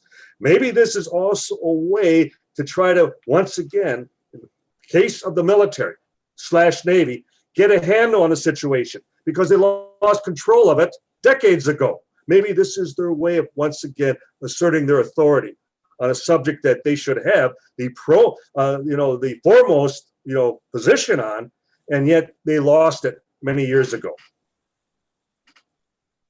That kind of brings us back, though, real quick to that Office of PEO Soldier. These guys walk around like that movie with Robert Downey Jr., Iron Man, and the sidekick that's like the liaison. That's how they are in the military. They walk around with these huge accounts, and they are like gods. They get untouchable. So I don't see anyone bullying these guys into the military taking a stand over these third-party companies. I mean, but these people are too powerful. We call them Daddy Warbucks while we're there. Working with certain systems. Sure. They fund all the scientists as well. It becomes like hush money. Yep. I know let me ask Don one more question. Again, not related to the 60 Minutes thing, but another sort of controversial thing that's come up, that you had one of your authors that joined you, Tony Bergalia, and the medal controversy with DIA. Have you followed that story? What do you think about that? Well, I know Tony Bergalia is standing as far as firm on his position that he asked specifically for documentation regarding physical evidence. And over the course of a couple of years of FOIA requests, that is what they finally responded to. And they specifically mentioned physical evidence. Now, I know John Greenwald and Kevin Randall and others have questioned whether it was reading something into the documents, but I feel that the onus is back on as far as the Pentagon, because they're the ones that now are having to apologize and explain why they even released such documents in the first place, that they acknowledged they were in possession of exotic materials that they were still working on. Well, okay, I suppose one can interpret that whichever side of the coin you happen to be on. But nonetheless, we know the military, they're usually very black and white. They don't answer any questions. They don't volunteer information. They only address that which they've been asked. And in this case, they did. So I will continue to encourage Tony to keep after this, because one has to always ask, what if they slipped? I mean, we're not dealing as far as with infallible individuals who just always cross every T and dot every I. They have, made mistakes throughout the years, and maybe this indeed was one of them. Beautiful. Thanks. Now, I have one little side note. I don't know much about Tony, but I have kind of given myself a crash course in some of the articles he's put out over the last years. And nitinol is what always jumps to my mind. Don, can you give us a few comments on nitinol and what that is and what people are looking into with it? Well, as far as Grant mentioning even Battelle Institute, what was interesting is that when Tony, at our request, was asking specifically Wright-Patterson Air Force Base, where we can document, it's a matter of historic fact, because even the Pentagon put out the press release that the recovered wreckage from Roswell was being transferred to Wright Field at that time, Dayton, Ohio. So the request from Tony concerned where the wreckage went and if it stayed at Wright-Pat or if it went elsewhere. Well, then when Wright-Pat was suggesting, well, you need to check with Battelle. Battelle is just down the road in Columbus. So they thought, being that they were in close alignment even at that time. And then Battelle was responding in like fashion. Well, ask Wright-Pat. Well, he went back and forth with them, and finally they discovered there was a progress report. But it was progress report number 2 that came out in 1949. Would we love to see the first one?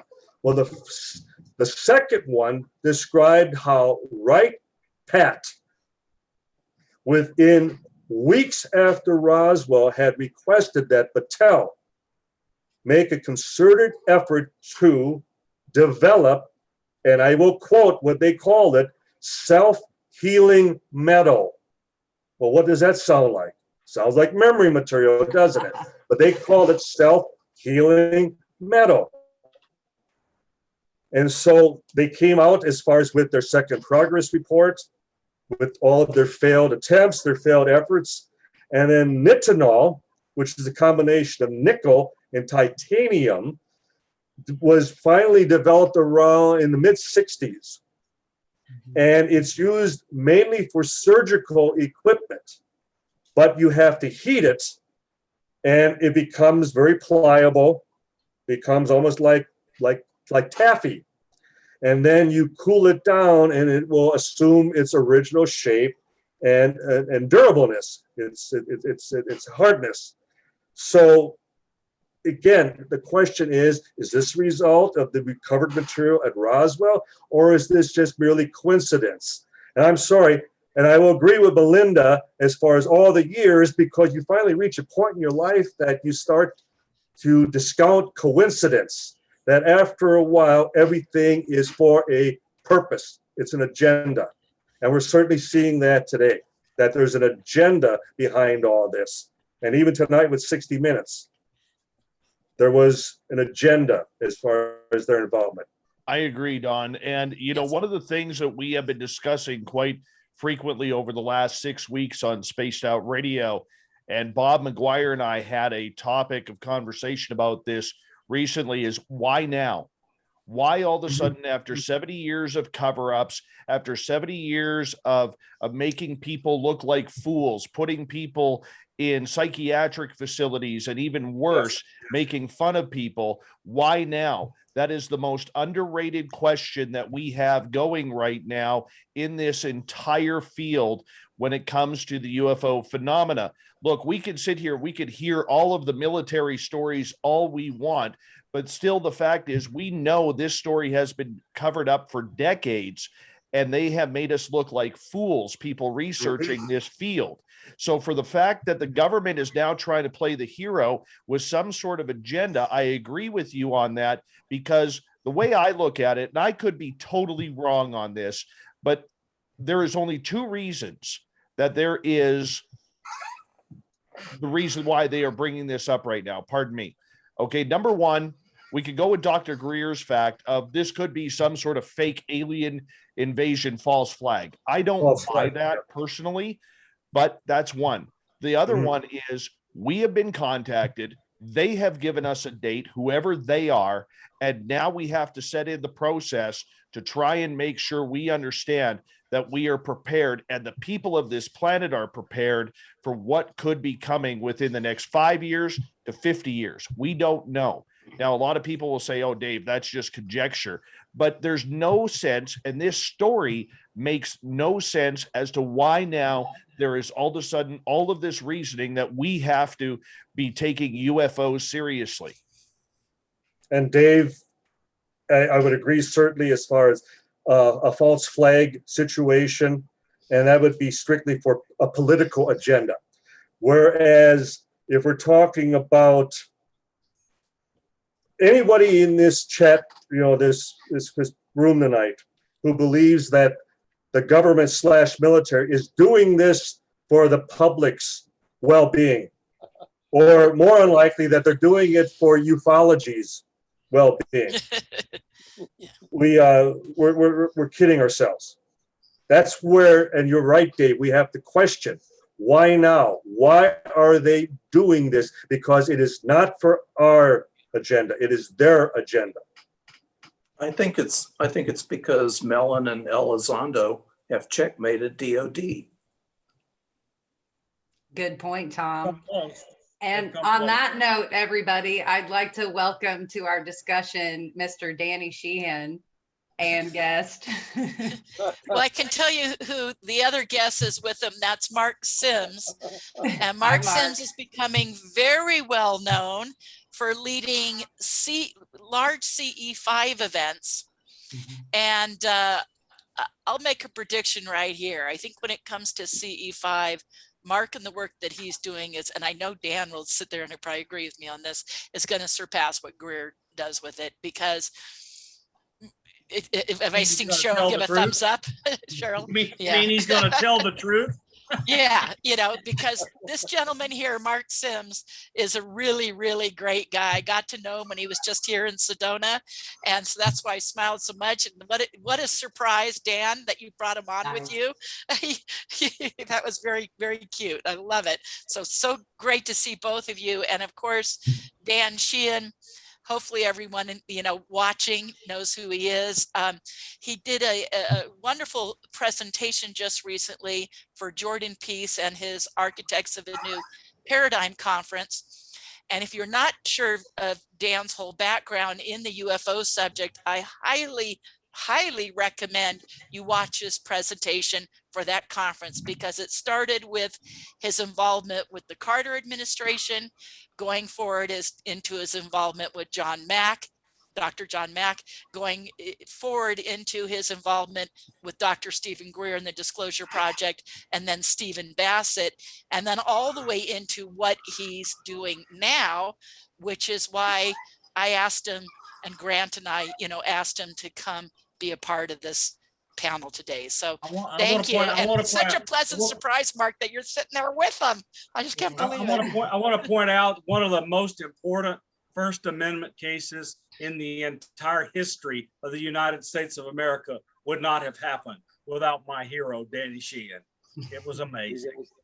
Thank you. Welcome, Danny. Welcome, Mark.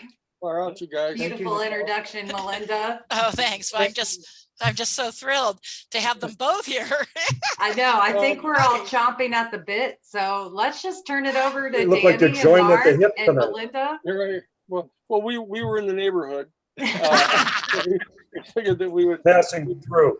We would stop in. This is the Mark's annual pilgrimage to come out here to Borrego Springs. And I have a very, very dear friend who's out here, one of our major supporters, who's 95 years old, and she comes out here once every month to do pottery and stuff. So I was coming out to see her, and Mark and I were in the neighborhood. So we said we'd jump up on the little chat room here, and I have, as some of you know, have been talking for some time about this because of with Dr. John Mack. John and I were at Harvard trying to set up this new paradigm institute, this worldview institute, to try to talk about the fact that people who are coming at this issue of extraterrestrial intelligence and UFO phenomenon, et cetera, people tend to prism the whole experience through their own lenses of their worldview. And so therefore, you know, the people who are authoritarians or militarists, you know, they view them as this extraordinary threat. People who are sort of utopianists view them as sort of the George Adamski thing. They've all come from outer space to help us save ourselves from ourselves, you know, and the scientific logical positivists are viewing them as this strange conundrum that's sort of somewhere between the borderline of the material realm and this other realm, whatever it is. You know, so I've been just making myself available over this time since 1977, when I served as special counsel to Jimmy Carter's investigation of the UFOs and extraterrestrial intelligence with Marcia Schmitt at the Congressional Research Service. And I've been fortunate that because I don't know, maybe one of the few lawyers that pays as much attention to this as I do, I keep getting invited by people to represent them in different contexts, you know, when they're afraid they're going to get threatened or their security clearance is going to get yanked away or whatever it is. And so I've been invited. I have to appear in front of the Inspector General of the Defense Department on Wednesday in Washington, over by Zoom now, representing Lou Elizondo. Because he has filed an Inspector General complaint against the Department of Defense for holding back information about the UFO phenomenon. So I've been leaning on Lou and Chris Mellon to say in public, you know, what I know in private and talking with them in representing Lou. Well, they didn't do that today. On 60 Minutes, you know, they did the same old shuffle of, you know, well, who knows what they are, you know, even to the point where, you know, I mean, every third of the way through the show, at every single point, somebody would come on and say, you know, they could be an awful threat. You know, who knows? They could be from China, you know, and Marco Rubio, you know, well, you know, if they're from China or something, we should know about that. And so that whole thing is going on, as we all know, at a very low level of consciousness about this entire phenomenon.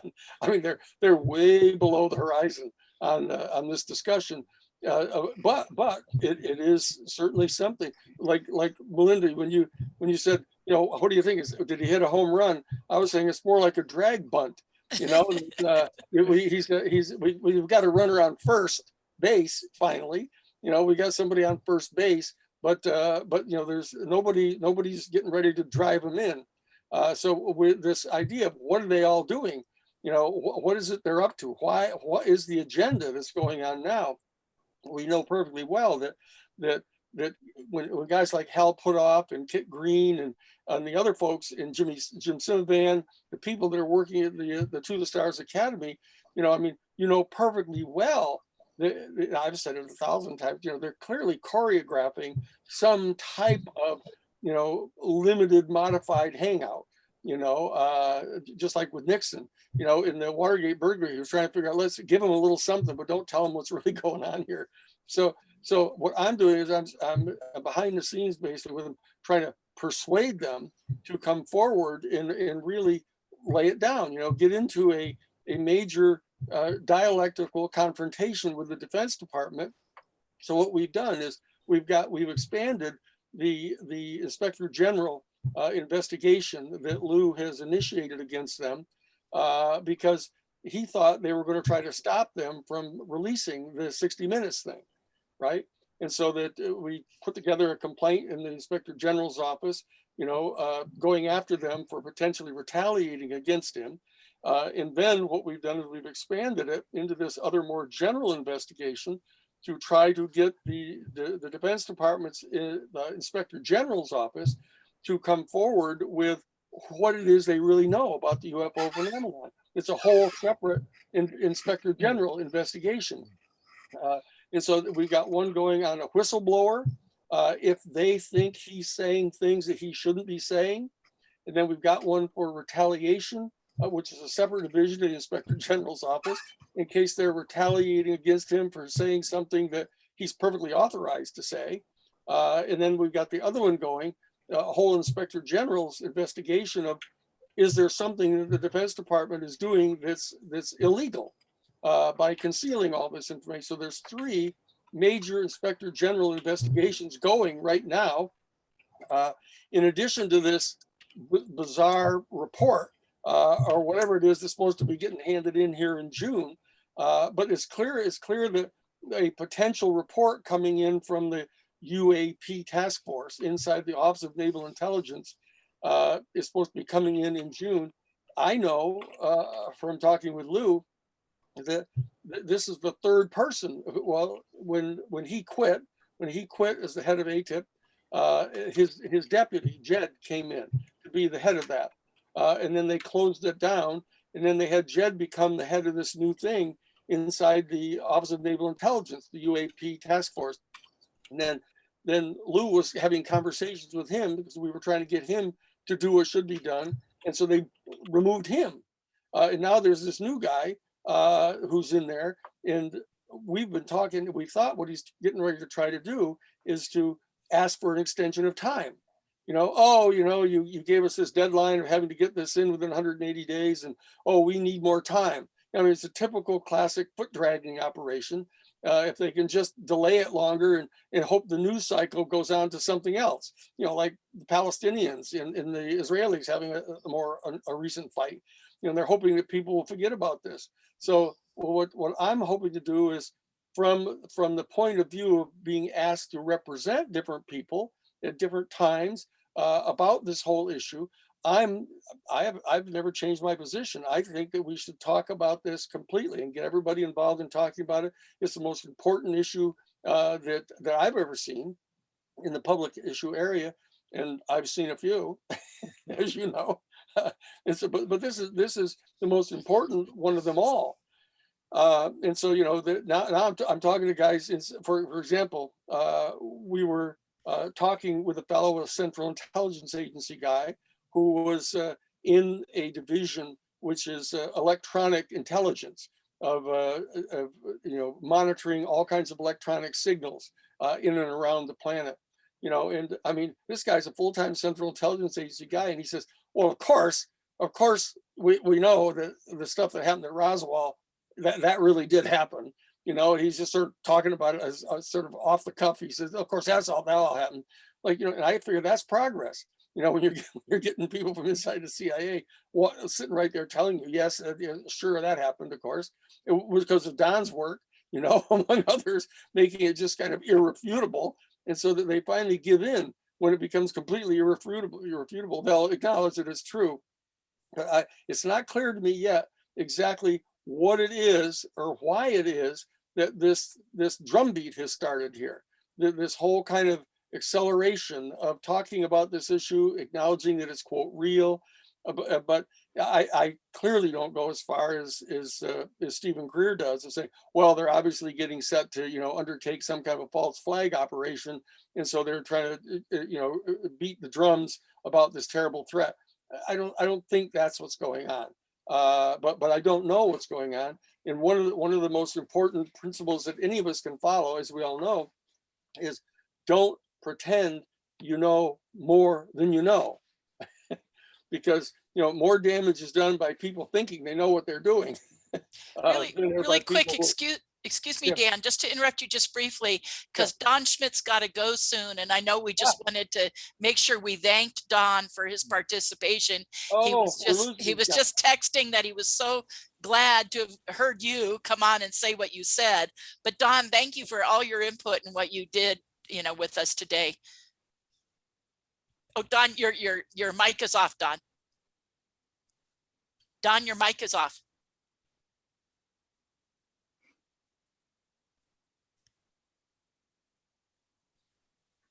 There I'm you go. sorry. There we go. There I am.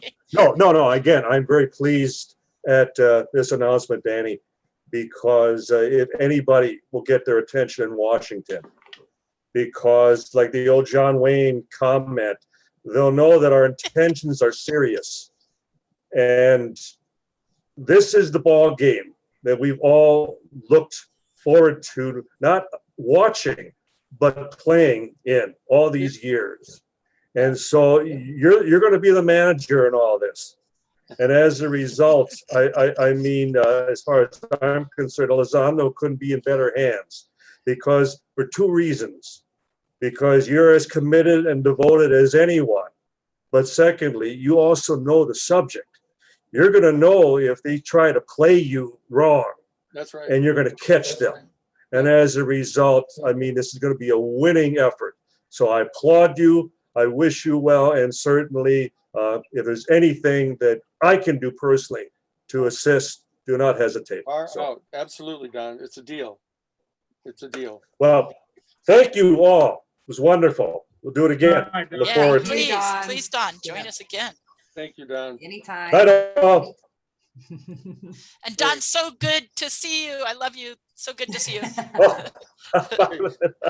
Thank you, Don. Don and I go way back. All the girls love Don. All the Well, girls love Don and I We go do. way All back. the ladies love Dawn.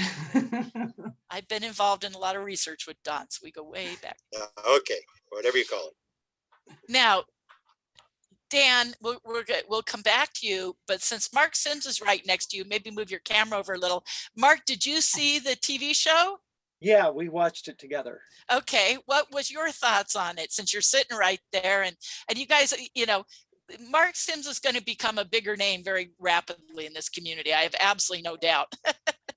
Thank you, Melinda. That's very kind of you to say.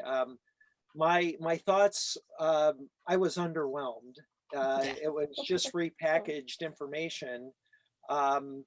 And I thought it was, as Danny so eloquently put it, a empty sandwich. A nothing burger. Or nothing burger. Yeah, he calls it a nothing burger. It was a nothing burger. And it's the only thing that was somewhat alarming is I felt that the interviewers kind of baited the pilots into saying, things like, it's a threat, it's a threat, it's a threat. This is, I just don't, I think it's pretty clear that they were, even in the recording of the video, they're not feeling threatened. They're amazed. There's something very exciting about what they're witnessing.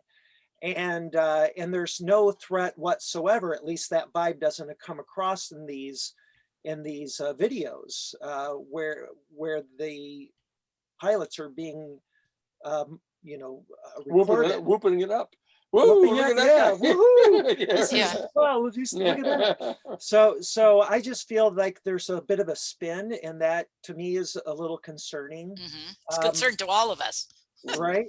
But and I don't know that it's a false flag potentially, but it certainly gives the military industrial complex ammo for getting more funding. Anywhere there's a potential threat, that gives them an excuse to raise money and get public support for that. Exactly. Really I saw this all along. Like Grant said, it's been planned out all along. And Dan, I'm sure you can address it even more. But I just kept seeing it as the big money grab, and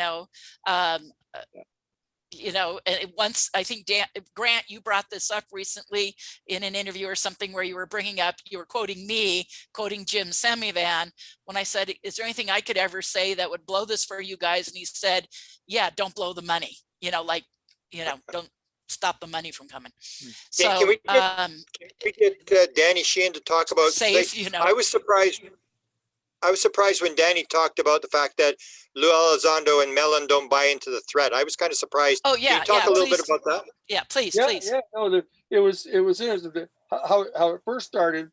It first started that Lou reached out to me because he was pissed off that they were saying that, look, this Lou Elizondo never had anything to do with the Advanced Aerospace Threat Identification Project.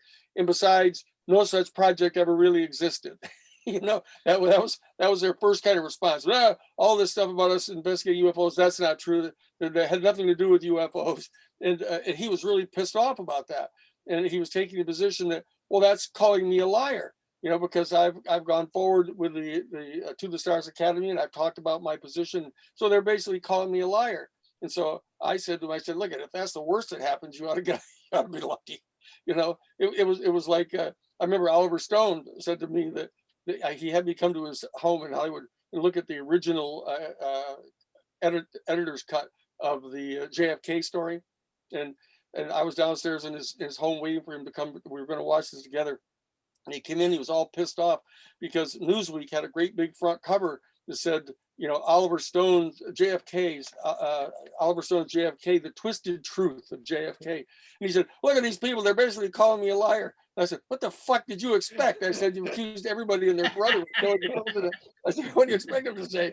You know, and so Lou was all upset. Oh, these people are calling me a liar. I said, what the fuck? They're all fucking liars. They've been lying for like 75 years. Why are you surprised? You know, so this is how it started. And then, so I said, she said, I want to sue him for libel. You know, I said, you know, you don't have to sue him for libel. I said, you know, that you're supposed to be a free speech advocate. You know, you're supposed to be engaging in free speech. I know you're not used to it being in the military, but you got to engage in free speech. Let me tell you about free speech, what it's like. And here's what you got to start talking about. I said, so the first thing you need to do is you need to tell me what it is you want to say. You know, what is it you want to say? Because you're going around pretending this is a threat isn't what you want to be saying. And he said, well, you know, that's true. He said, because here's how he first came across it when he was as the executive director of the Advanced Aerospace Threat Identification Program. He said the first thing he noticed is that none of the high-ranking military seemed to be acting like this was a threat of any kind. You know, oh yeah, it turned off our nuclear warheads, you know, at the Minuteman sites, and it's been buzzing around our aircraft, but none of them are treating it like it's a threat.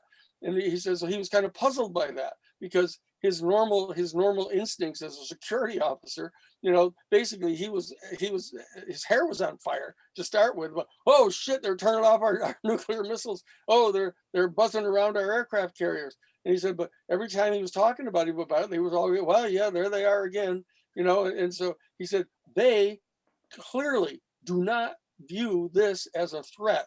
And so I said to him, I said, you know, well, why do you think they think it's not a threat? And he said, well, because obviously the kind of technology that they've got, you know, if they wanted to be a threat, they could be a serious threat. You know, they can turn off our nuclear weapons. They can accelerate the speed of light, you know, like right in front of us. He says, so obviously, you know, there's nothing we can do to touch them. He says, so obviously, if they were going to be a threat, then they would have already really done something. So he says, so that too. So both the fact that the high-level military people are treating them like they're not a threat, and the fact is that if they were going to be a threat, they would have already done something. So he said, so they're not really a threat. So I said, well, why? He was still at the To the Stars Academy, right? I said, well, why do you guys keep on saying it? Why do you guys at the To the Stars Academy, every time anybody turns a camera on you, you start talking about them being a threat? And he said, well, it's because, you know, that's how you can get people's attention. We can get people's attention because they're all worried about it being a threat. And I said, yeah, look, you go down that road, you know, and you're going to get down that road too far. You aren't going to be able to get off that road. You know, you keep on flogging that dog, you know, and you're going to get caught, you know, on that. I said, so you got to stop that. You got to back up out of that and stop pretending this is a threat. And so that he started talking with the other people inside the To the Stars Academy and with Chris Mellon. And Chris and he both started getting distressed over the fact that the To the Stars Academy people kept on telling them that they had to be presenting it like it's a potential threat, because they were trying to get Congress to have an investigation about it. And he said the way to get the Congress to have an investigation about it is to approach it like a threat, because the guys, you know, the senators and Congress people are just like Pavlov's dog. You know, you ring the bell at them, you know, to raise funds, and they'll talk about a threat. whether it's the Russians or the Chinese. But Lou said, we know it's not the Russians or the Chinese. We know everything they've got. We've been spying on them. We know everything they've got. They don't got that. And so what Ike was driving with him is saying, look at, well, have they briefed you in on what we've got? And he said, I think so. Which told me right at the beginning, I don't think they have. I don't think they briefed him in on what it is we've really got. And I've seen all kinds of stuff now about what we got, which shocked the shit out of me. I didn't know they've got an aircraft. I was talking to Mark about. They got an aircraft that goes Mach 12.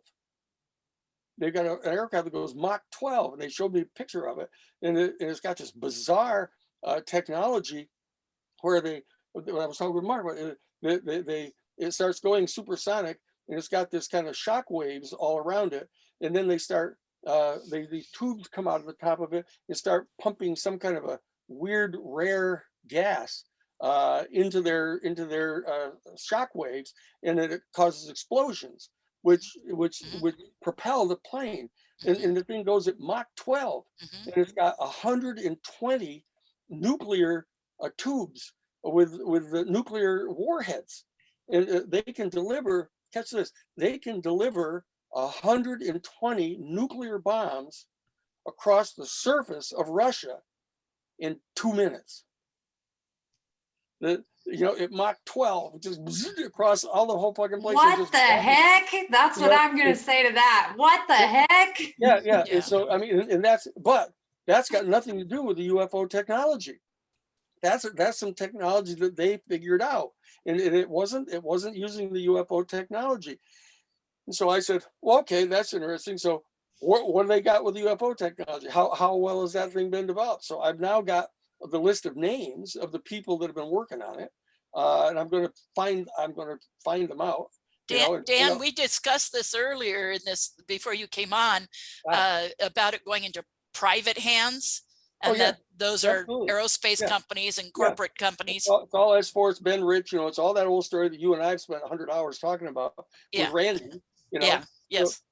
So that's this, and I don't get the sense that Lou has been briefed in on that, and so that he genuinely, he's totally convinced it's not Russian, and he's totally convinced it's not Chinese, and he thinks that we don't have jack shit, really, and I know we do, and so I'm still in the process of trying to get him briefed in on what we really got, but it ain't this. Can I just ask something real quick? Sorry to interrupt you. Are you actually saying that you're briefing Lou Elizondo on what the United States military has in its arsenal? No, I was trying to find out from him whether he knew. I happen to have known. I was just trying to get him to tell me what it is he knew, about what this is. And it was clear to me he didn't know about these things. And so that what I'm trying to do here is it's a simple thing. I am trying to get Lou and Chris and other people. I haven't gotten to talk to Simivan yet, and I haven't talked to Hal Putoff. Give me the questions, Dan. I'll run them by him. Yeah.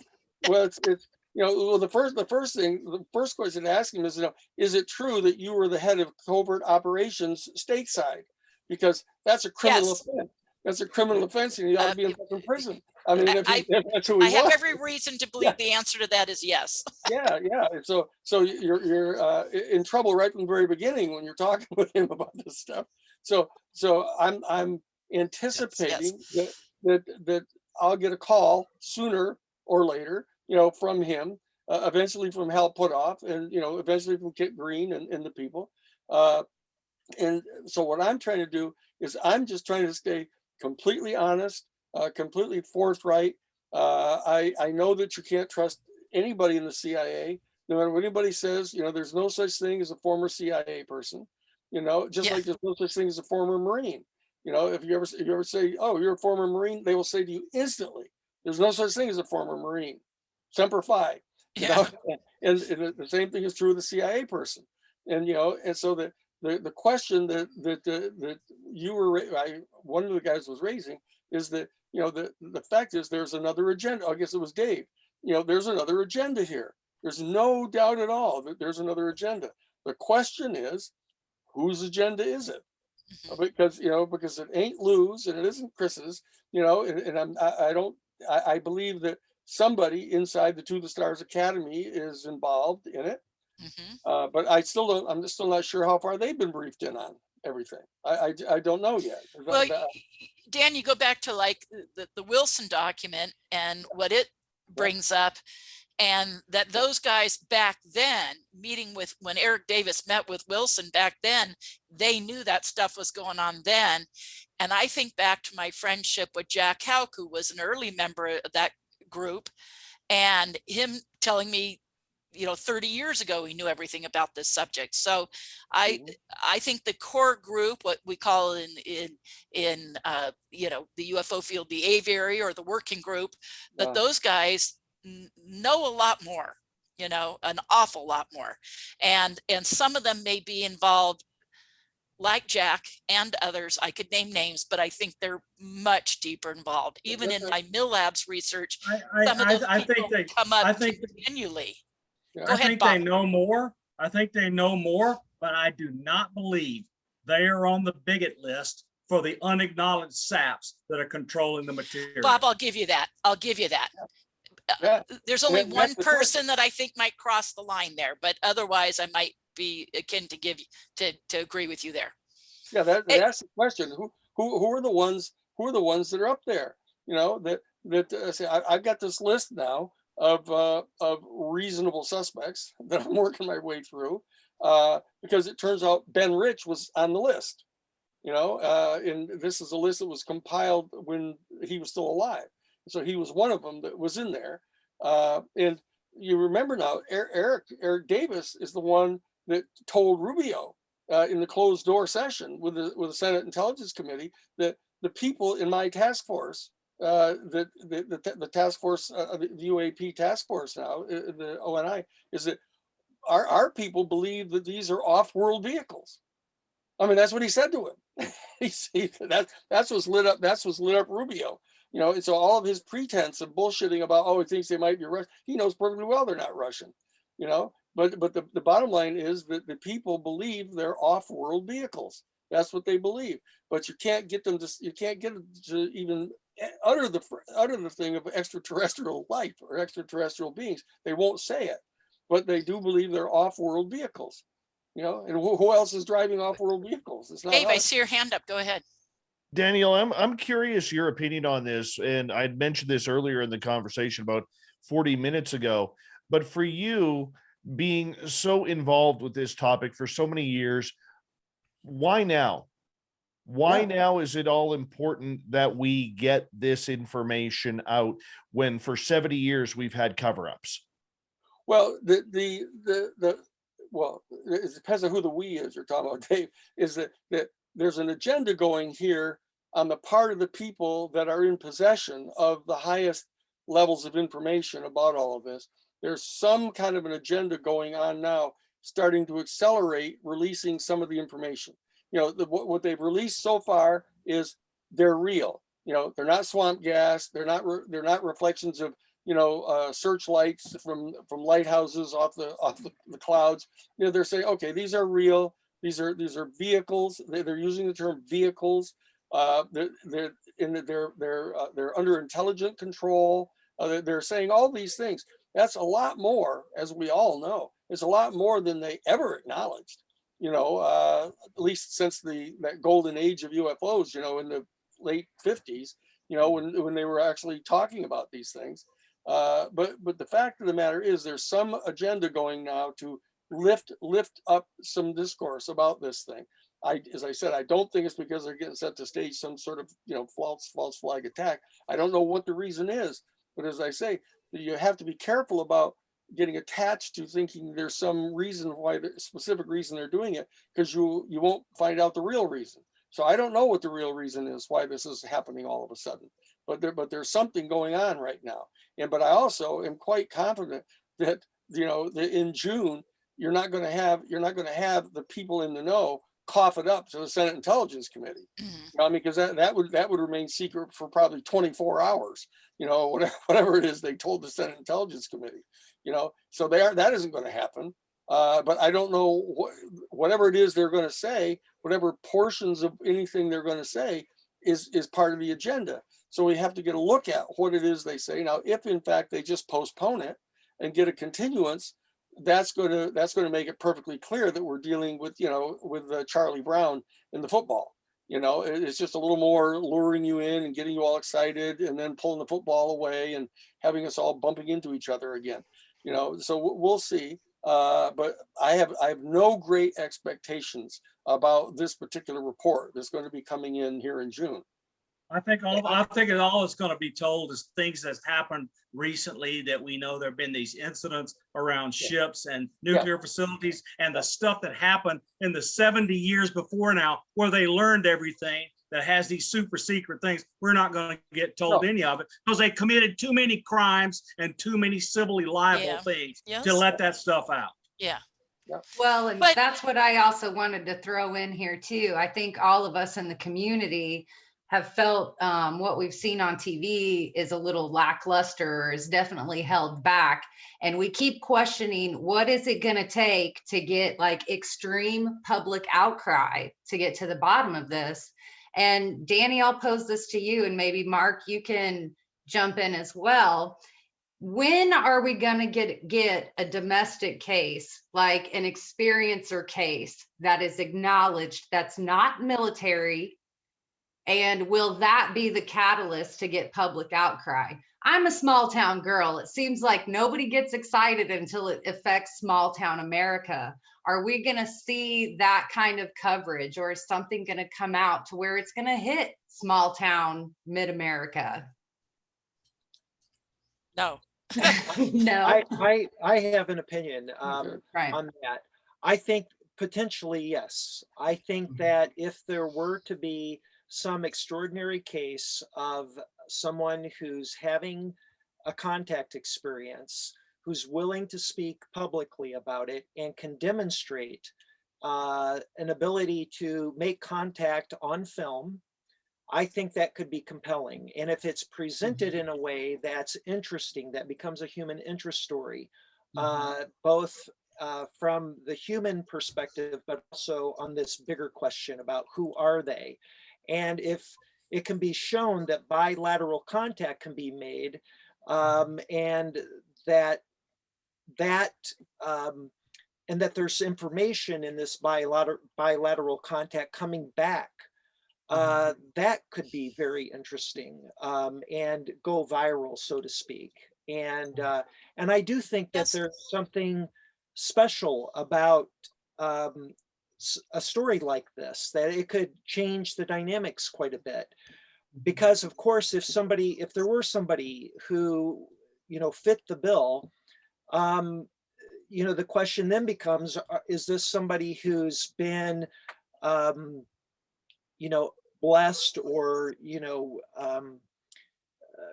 picked as a emissary for representing them? Because clearly the government isn't stepping up and fulfilling that role. So who's going to fill that role?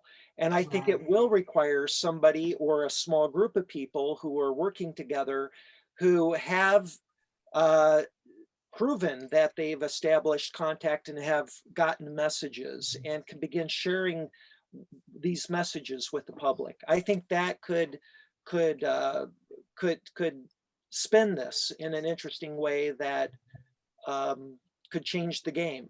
Well, all of which, of course, is derivative of the big elephant in the living room, and that is the ET beings themselves. Because it's perfectly obvious if they wanted to have it revealed, they could do it, and they don't. And they're engaged in some other process that's going on here.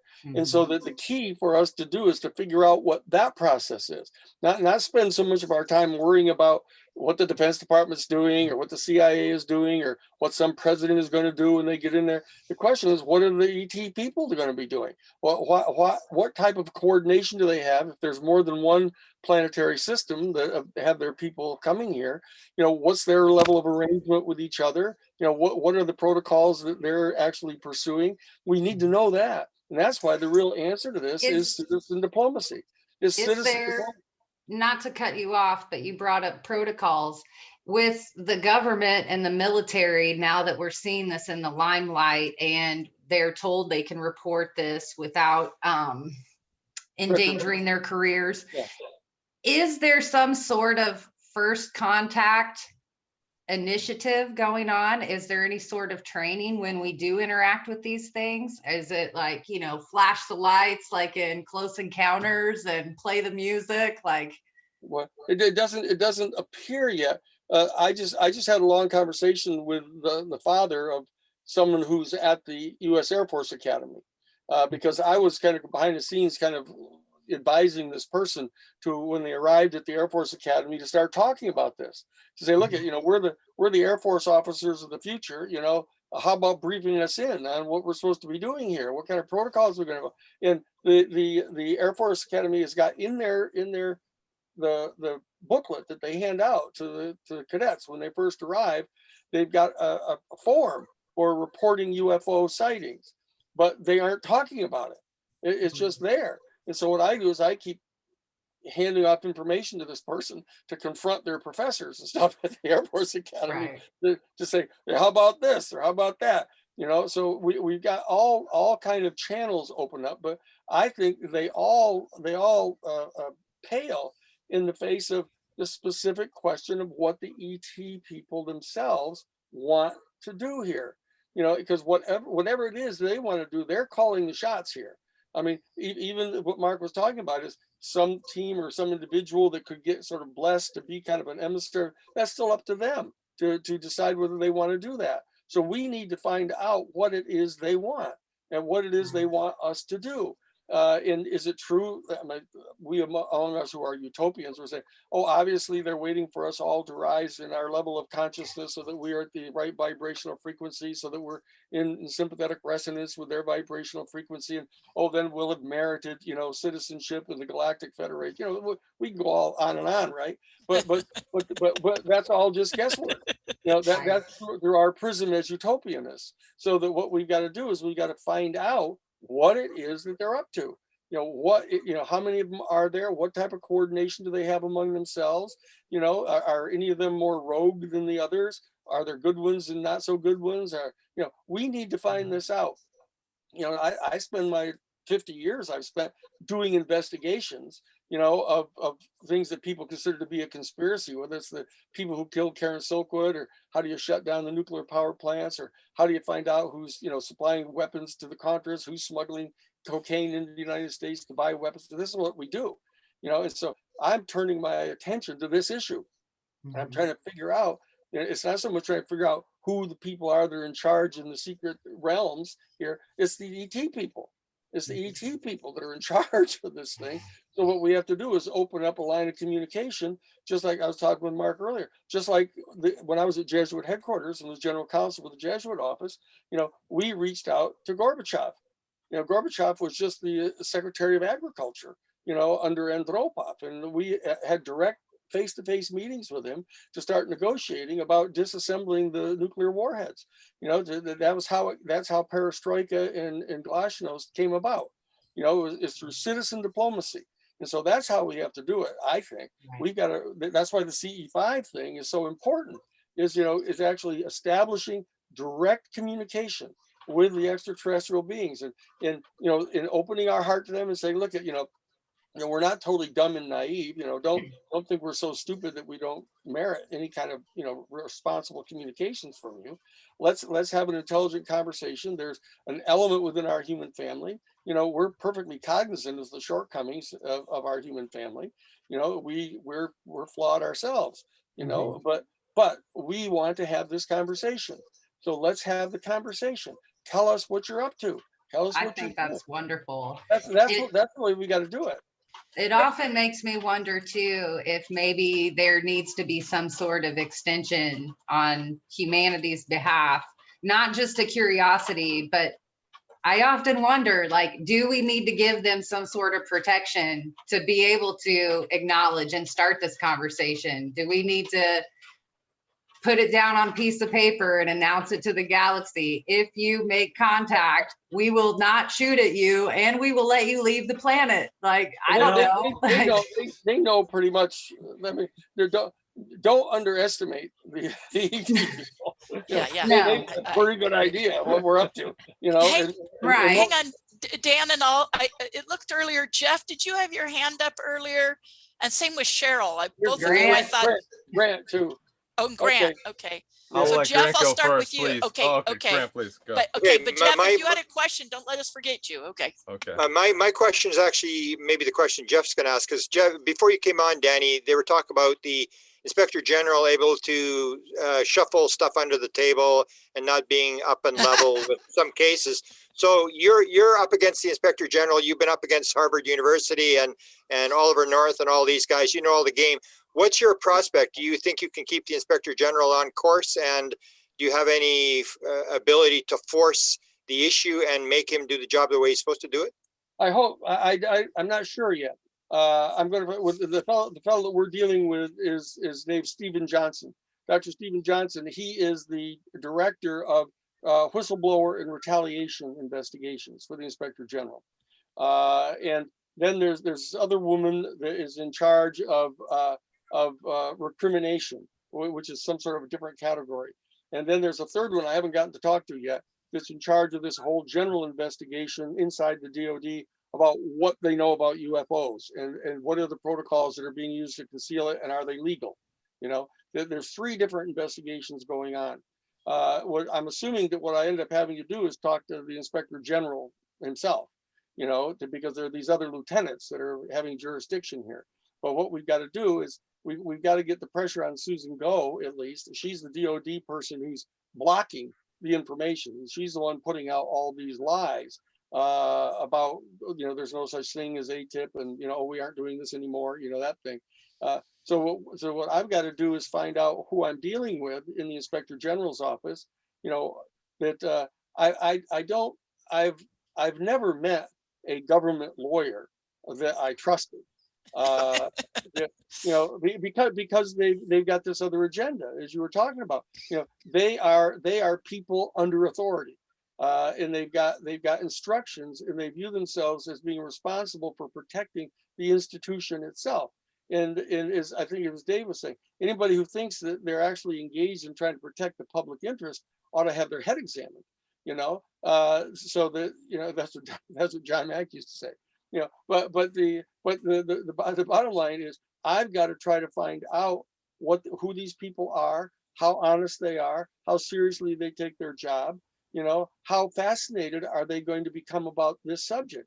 I mean, any human being that has a heartbeat, you know, basically when this information starts getting in front of them, they start saying, oh shit, you know, here I am. I'm like I'm in a movie here. Like, you know, here, this is the big issue. And all of a sudden it's come onto my table.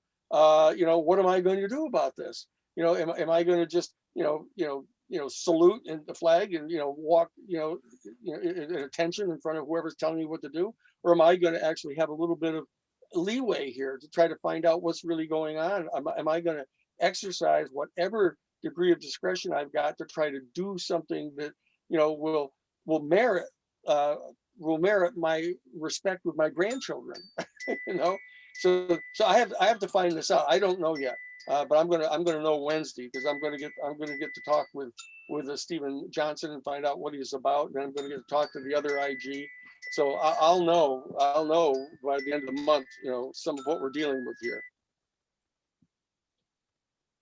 You think this is going to open the doorway at all, sir, to like some of the other FOIA, you know, like for instance, Lou's cohort there, Sean Cahill, who was going to be on here tonight, actually said just the other day, he tweeted, it's been 600 days since we discovered that they were diverting UAP FOIA requests when Lou and those guys put it. So like, are this going to open the doorway? Because we know like guys like John Greenwald have a paper trail 100 miles long of the same thing happened for the last 30 years.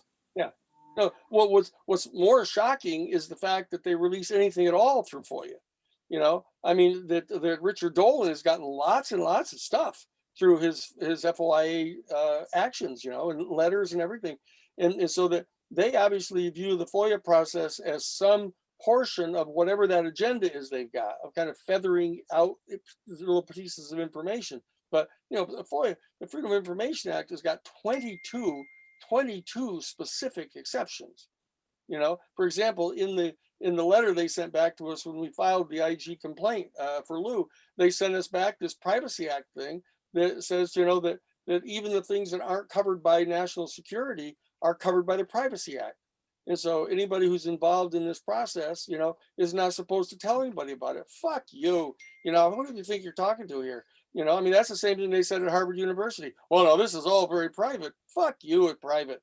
You know, I mean, you're sticking it up poor John's butt here, and he's supposed to, well, you know, bend over and hold his ankles. I said, you know, fuck you guys. You know, we're gonna tell people what's going on. You know, so you know, we'll tell you the truth. We'll bring witnesses in. We'll do all this kind of stuff. But you know, I mean, who the hell do you think you're talking to here?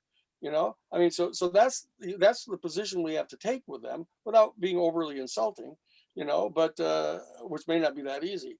Yeah, but we'll see what's going to happen. I always start out assuming that, you know, that they're good people and that they've gotten themselves into this position, and they may be a little bit toady because they're inside an institution like that. But you know, we'll see what's going to happen here. We'll see what's going to happen. I was just laughing then because I was thinking, yeah, Dan, you might want to dial back. Yeah. No, I know. Scolding them, yeah.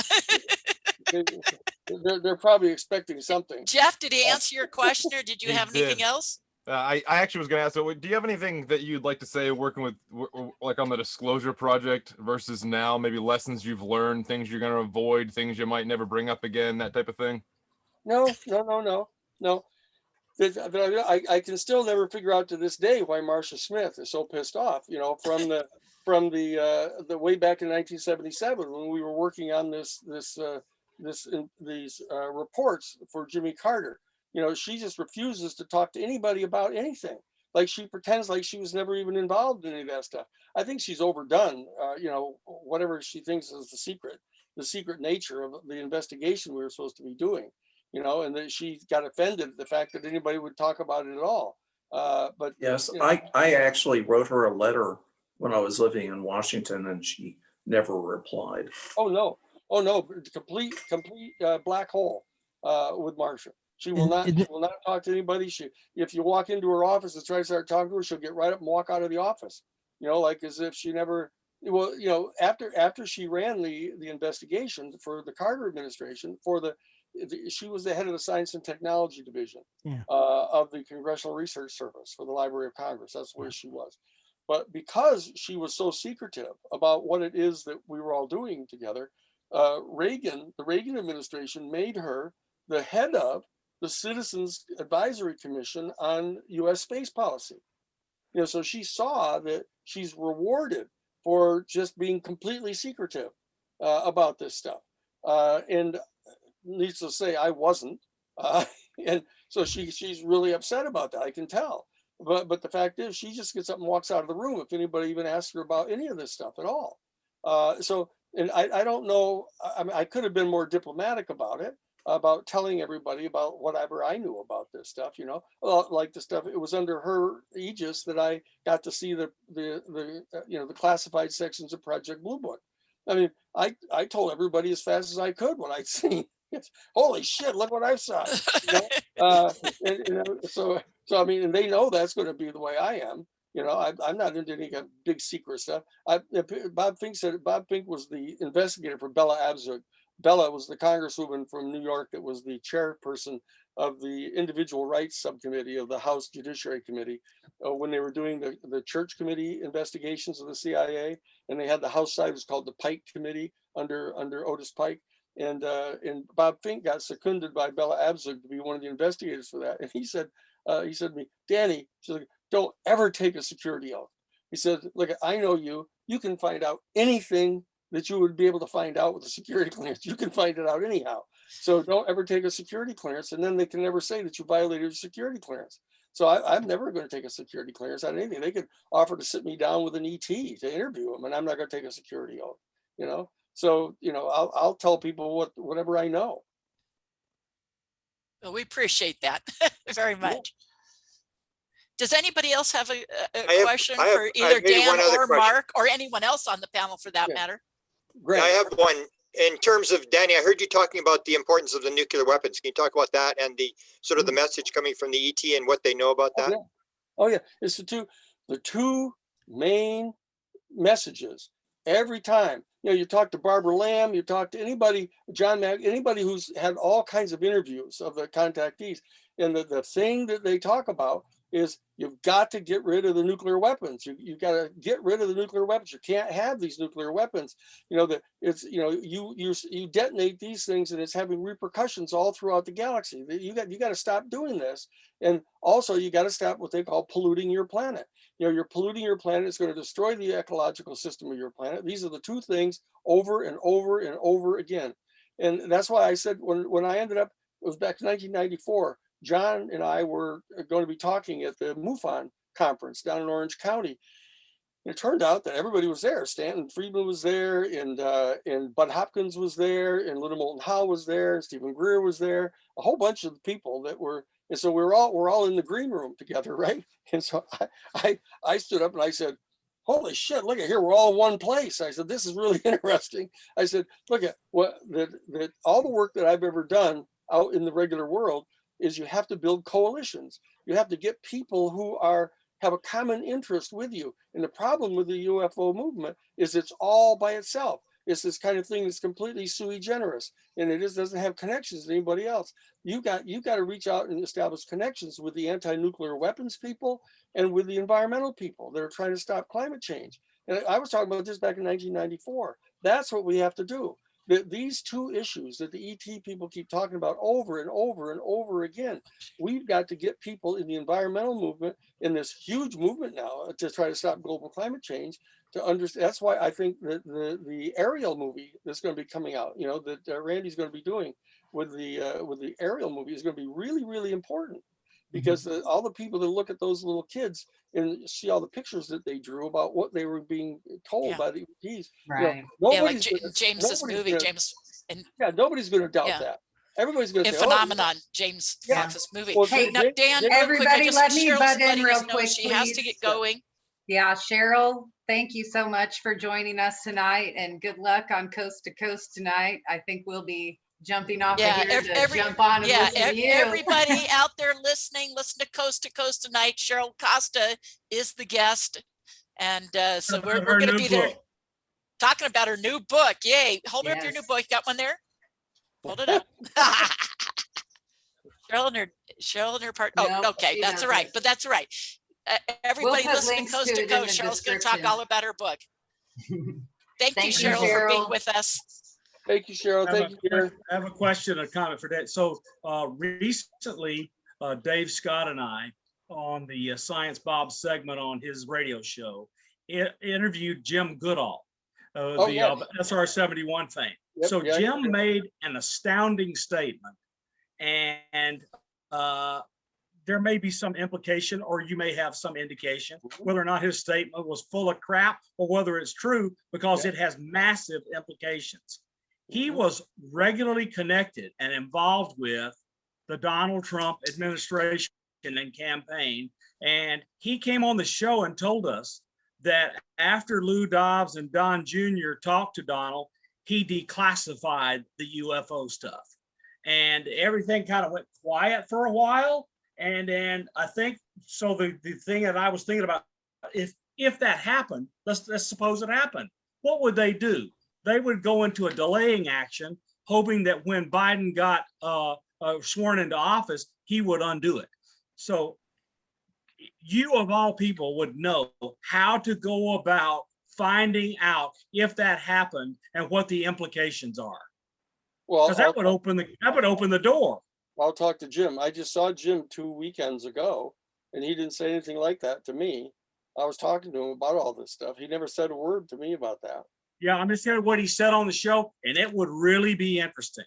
Well, I'll ask him. If it were true. Good. I've got his cell phone, and I'll call him and see what he's talking about. Yep. Yeah, that'd be very interesting.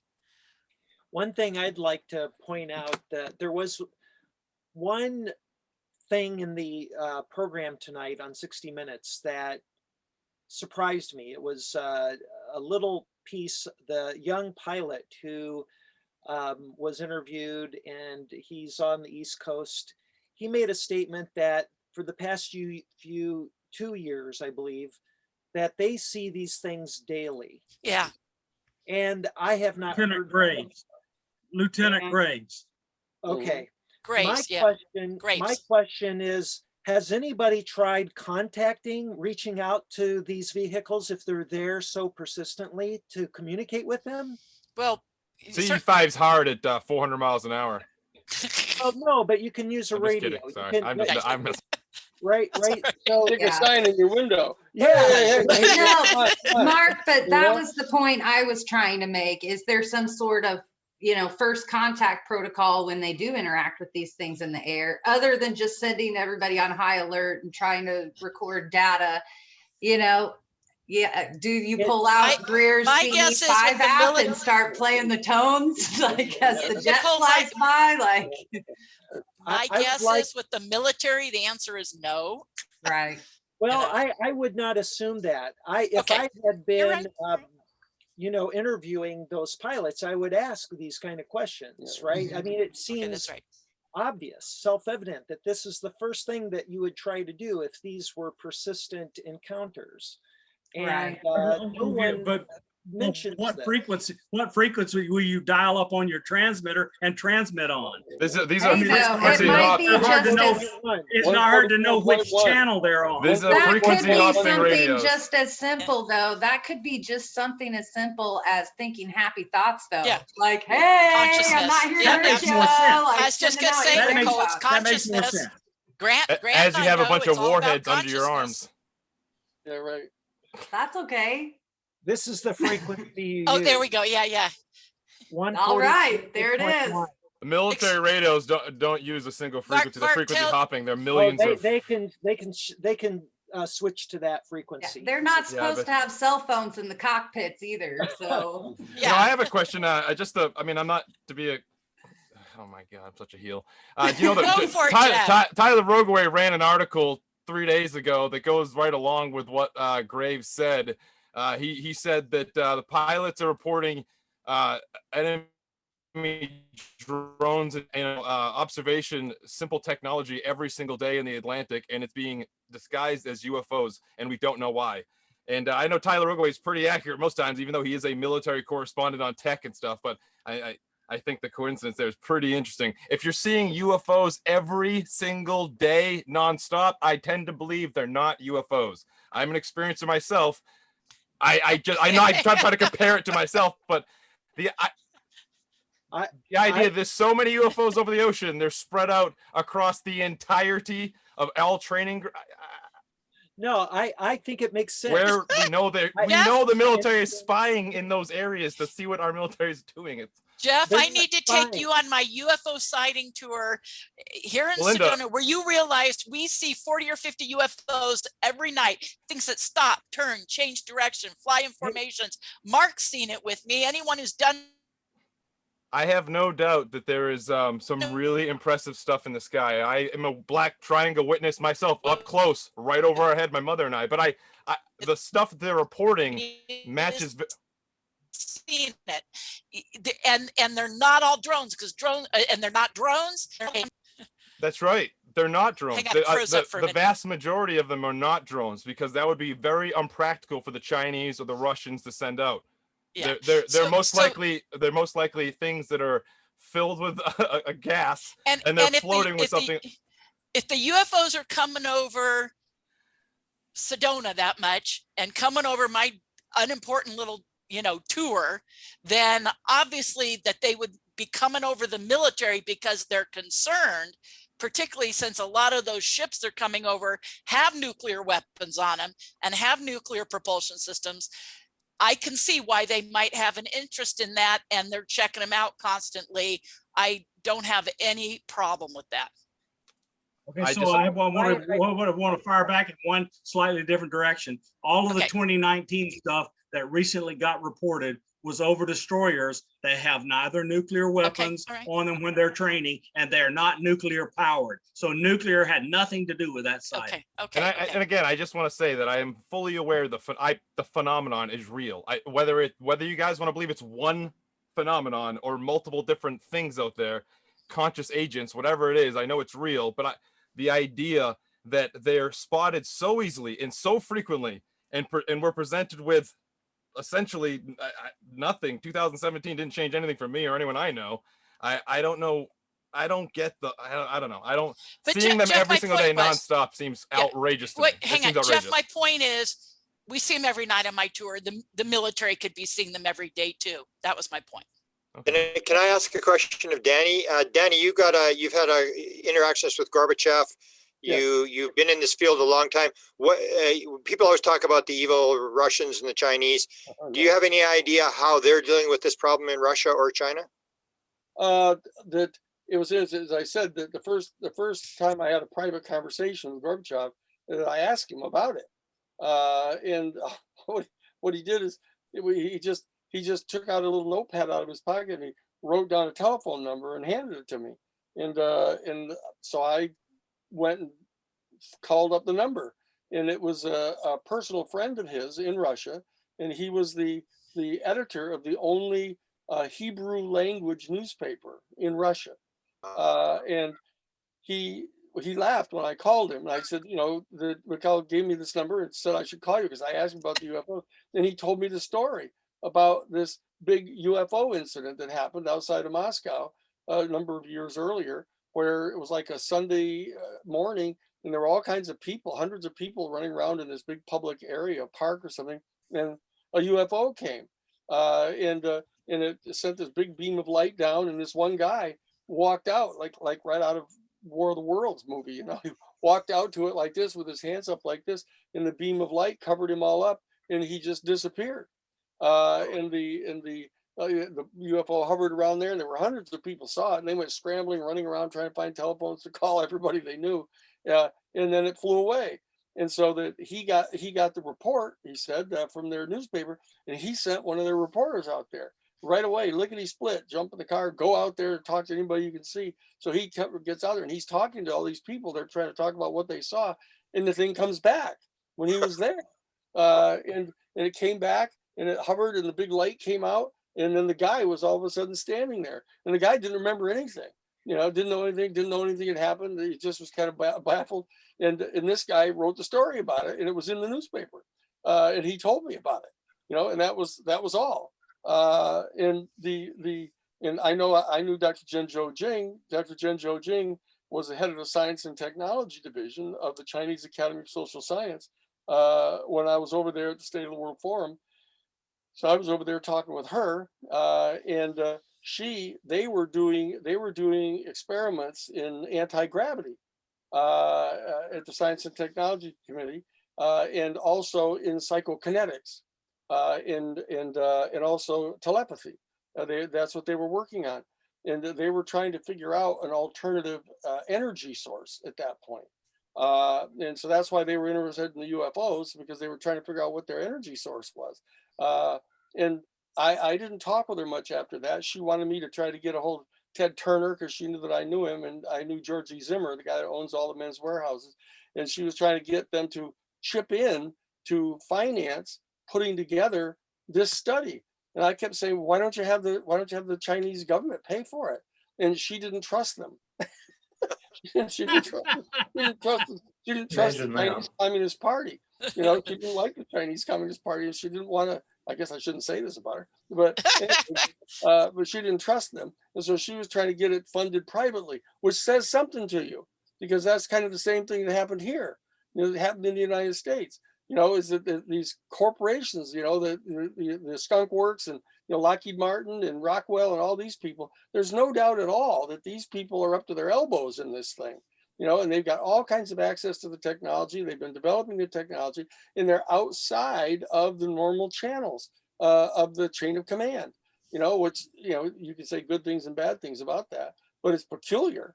I mean, it's definitely peculiar to have people who are in the private, industry making money for shareholders, to have a monopoly control over this particular technology, and they're the ones that are insisting about keeping everything super secret, because they've got proprietary interests in this technology. And so that the general officers, they don't know when they're told something is top secret, they don't know where it comes from. They don't know how high up it goes, where the orders have come to keep it secret, but they probably run right back to those corporations who are protecting their proprietary interest. and it's not, and it's totally contrary to the national interest.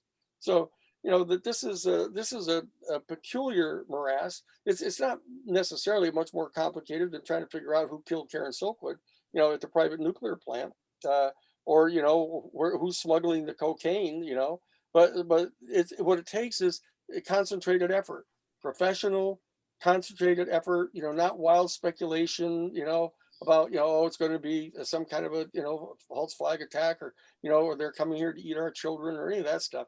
You have to go one step at a time, and figure this thing out. And that's why Mark and I are here, is we're trying to talk about how citizens can responsibly, reach out to talk with the beings themselves to find out what they want. Because I mean, they're at a whole other pay grade above whoever it is that thinks they're in charge down here on the planet. I mean, these are the people that are in charge of deciding how much we're going to know. True. So we're trying to coax them into telling us more. Beautiful. Thanks. I want to know if anybody on the panel has seen in the last month several strange tweets that came out of the Chinese National Space Agency about extraterrestrial intelligent life in our solar system that's not human. There's like 4 or 5 tweets that came from them. I keep responding going, why don't you have a damn press conference and tell us about it? Has anybody seen this? No. Oh, it's really strange. I don't know Bob, what's going send on. them the next Zoom link. Yeah. Yeah, well, if they would, but of course they don't identify themselves. They're just CNSA press people that have been told to put this tweet out, and who knows what it means. Haven't seen it at all.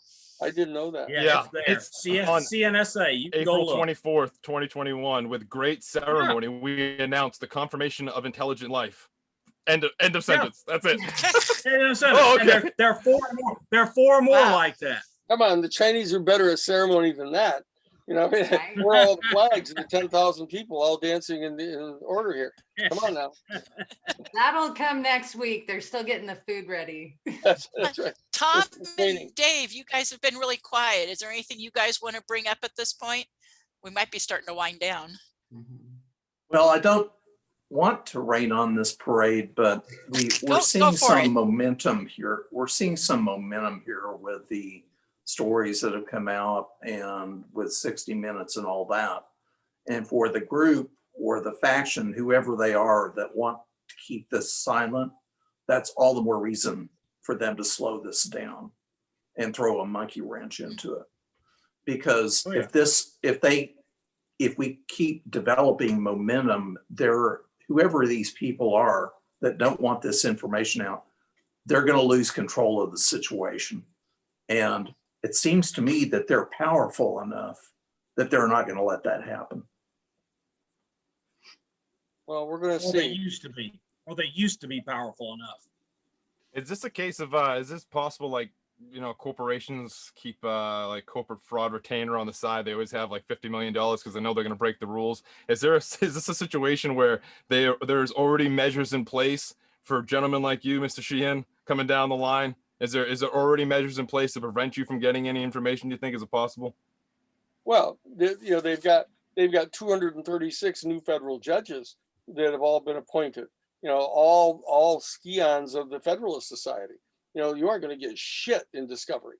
I mean, you can file cases until you're blue in the face, and you aren't going to get anybody. They're not going to give you discovery about this stuff.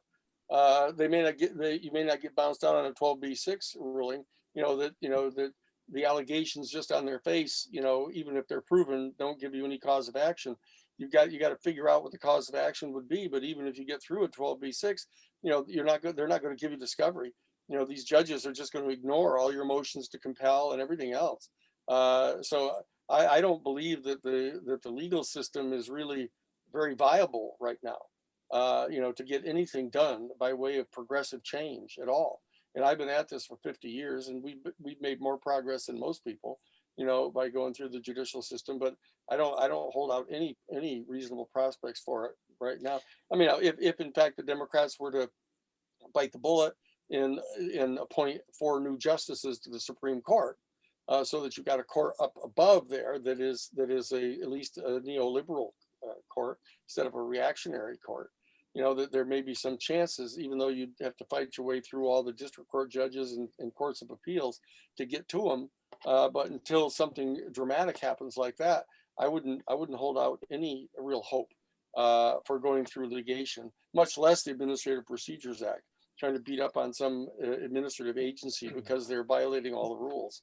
You know, we're in a very difficult time right now. And so that, again, echoing the same concerns you have, I don't know why this new phenomenon is starting. I don't place any credibility, at least at this point, in the fact that Donald Trump, you know, declassified all this stuff. I mean, he would have been all over Twitter with that if he had done something like that. I mean, he was banned. Well, no, I mean, he has other ways. Yeah. Yeah. His daughter will tweet for him. He'd be standing on the rooftops dropping. But Danny, we can't even get the Kennedy assassination material declassified. I know. It's supposed to have been released already. Well, there's a whole bunch of more documents that are supposed to come out this fall. But I don't know whether they're going to or not, but we'll see. We'll see about those. Yeah. And I have a question for everyone. What do we think is going to happen next? Obviously, in the last couple of days, Jeremy Corbell, assisted by George Knapp, released another piece of footage. Obviously, he claims that this is coming. I don't know if anyone here knows more about it, that it's coming from connections he had with the task force. So apparently someone with the task force is providing information to Corbell, because I mean, that was pretty dramatic footage, because with all the recording, you know, sound recording and everything with it, there's a lot of detail. There's a great video of George Knapp and Jeremy Corbell breaking down all the technical data in that. And he says he's going to get more, or he has more, or he's about to get more. I'm starting to believe Jeremy every time he says, I'm going to release something else, or I'm getting more, he follows through with that. So I think we're going to get more there. Meanwhile, that goes on throughout, you know, the end of this month. It's coming up on the end of here as it is of June. May, you know, so then we're going to June, throughout June. And then in the end of June, if the DNI provides, you know, a report to the Senate, which do we have any reason to really think they're not? I mean, everything suggests that that's on track to happen. Dan, you might know more about that. Well, I got a promised call back to Randy. Yeah. Okay. Okay. So I've been promising I'm going to call him by 9:30. So I've got. Okay. So you guys are going to go. Well, yeah, I gotta go. Anyhow, but I guess that's it. I mean, does anyone have any insider input on what we think we're getting, or you know, or we're just I have a few. As little as possible. Yeah. As little as possible. Yeah. I personally am of the belief that the ETs are showing themselves to the military on a daily basis because they want to. They have made a decision to press this issue, that they are here. And now it's interesting that the pilots are able to come forward and report what they see. And so I do anticipate that we will see more reports from the pilots. Well, you know, maybe one of the silver linings from them, even though it was underwhelming to us, that it will embolden more pilots to come forward. Yeah, well, yeah, that's one thing. Yeah, I've been thinking a lot about with this report and everything that's been happening. We already discussed it tonight, which is that they're gonna, you know, it's safe now, and you have people coming forward, and I don't see any reason that would slow down, that we're going to get more people coming forward. And it seems like the Navy is very supportive of Navy individuals, you know, within the Navy, whatever they are, and whatever, you know, branch of it, that they're supported to come forward. I think, yeah, I mean, Dan, maybe you can speak to that, being the whistleblower expert. I mean, are we expecting a lot more of this? I feel like we are. I just like to follow up with the point that clearly the ETs, let's assume they're otherworldly beings that are piloting these ships, which is what I believe. And they are trying to work through the normal channels and they're frustrated. They're not getting the press, and the disclosure isn't happening. So now, you know, some citizens are coming forward, and Greer has to be given credit for helping initiate the CE5 movement, which is growing by leaps and bounds almost daily. And we're seeing amazing results. When we were out in Sedona a couple of weeks ago with you, Melinda, we filmed amazing stuff. And in fact, I've been so busy since then, I haven't been able to create a highlight reel, but I just texted you on your phone. Yeah, I saw it. Thank you. Highlight reel from May 4th. That was the International Making Contact Day, the launch of this. And I'm absolutely convinced that this is going to be a big thing. And if you, I don't know if you want to show that if you have the link, you can pull it up and share it with everyone, but it's only a minute long.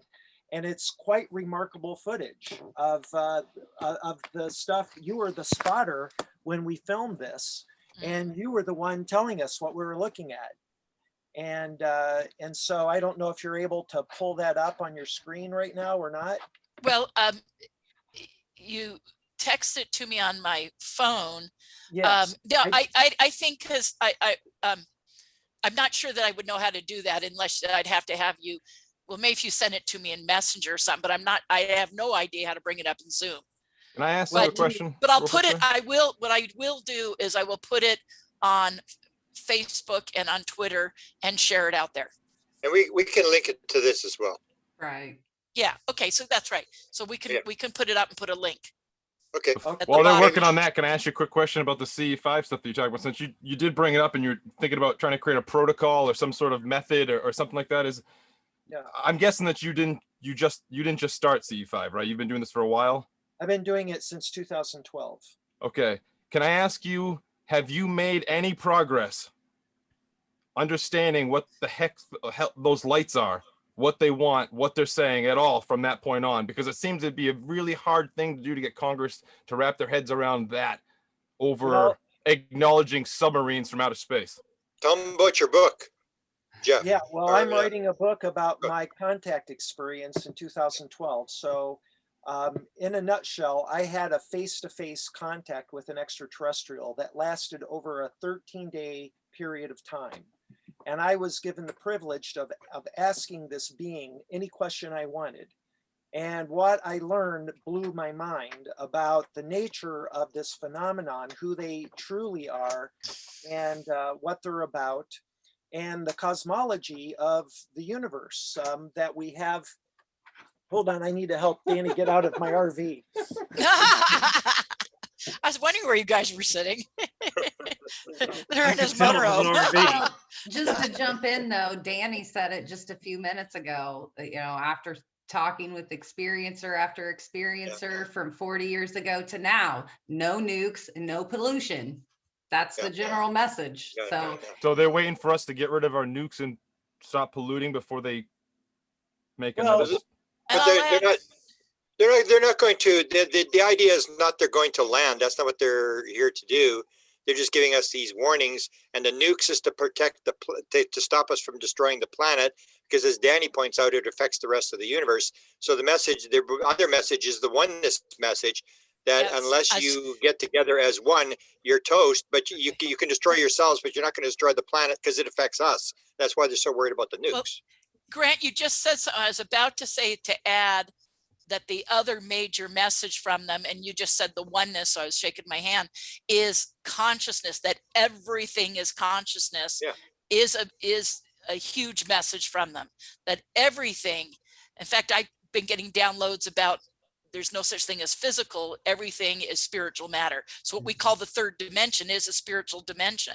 So everything is consciousness. And you know, and I know, Grant, you're on that, and I can look at this panel and say I know the majority of the people on this panel are onto that to varying degrees. Yeah, I would always steer away from the idea that there's going to be a mass landing, because that's why I always say people always want to confuse aliens with Santa Claus. I mean, they're not here to bring us toys and pie and dessert and stuff like that. They're just messaging. That's what they said to Bob Bigelow. If you saw the Bob Bigelow interview, Knapp said you had to Skinwalker Ranch for all these years. So what was it all about? And he said, oh, it was about messaging.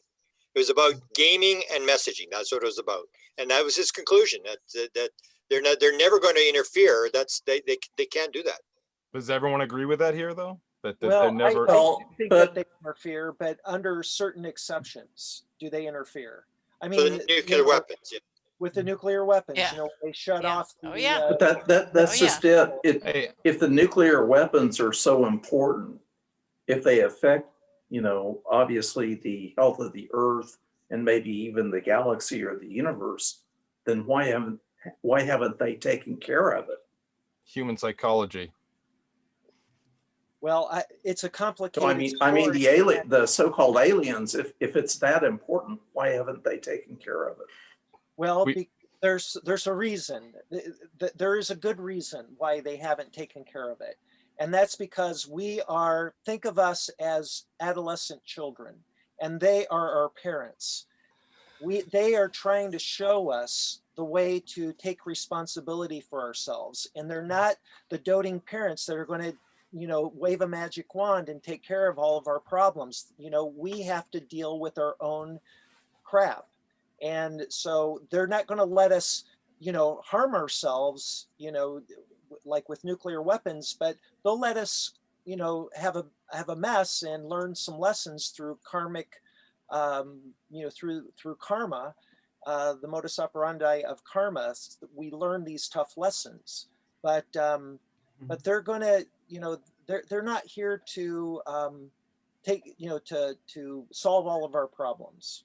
I'll tell you the message that was told to me in 1978 by Walt Anders, the head of MUFON, told me he had talked to Wilbert Smith, who ran the Canadian government UFO program, and Wilbur had told him that the beings had told him that they would never step in, they would never interfere except for a nuclear exchange, and they would stop it, and they could take the moon in front of the entire world, split it in half, put it back together to prove that they could stop it.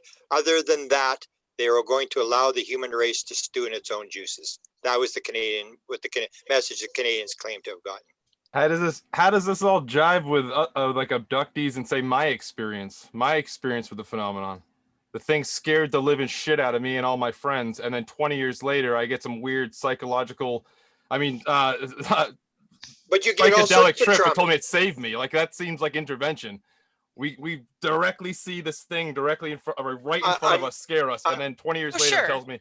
Unless it's a reincarnation world, then you agreed to that. You set that thing up. It's the same idea as like we believe that we're pawns or corks in a stream, and that we're victims to all the stuff going on the outside, and we keep forgetting that we may have part in what we're doing, like a near-death experience. Why would you have a bad near-death experience or a bad psychedelic experience or whatever? I mean, it's in a reincarnation world. It's all experience. It's not good things and bad things. Well, and Jeff, in regards to what you were just saying, I'm an experiencer too, but there's so many known cases of people learning and being gifted stuff and healings, physical healings, emotional healings, that I think that's on an individual basis as opposed to the idea of all of mankind. I think Mark's statements is more like they want all of mankind to excel. That feels correct to me, but I think on an individual basis, if they're working with you individually, whether it's contact, abduction experience, or whatever, you know, witness, whatever you have happen, because even, hey, you know, getting back to the TV show tonight and these military witnesses, a lot of them, like a guy was just on Coast to Coast last night, you know, Kevin Day was supposed to be on Coast to Coast last night with Connie Willis, and he ended up having a power outage and wasn't able to be there. I wish he had been here with us. He was going to attempt to be here with us, but he was traveling. And I wish he was, because he would have addressed that this has had this huge effect on the rest of his life.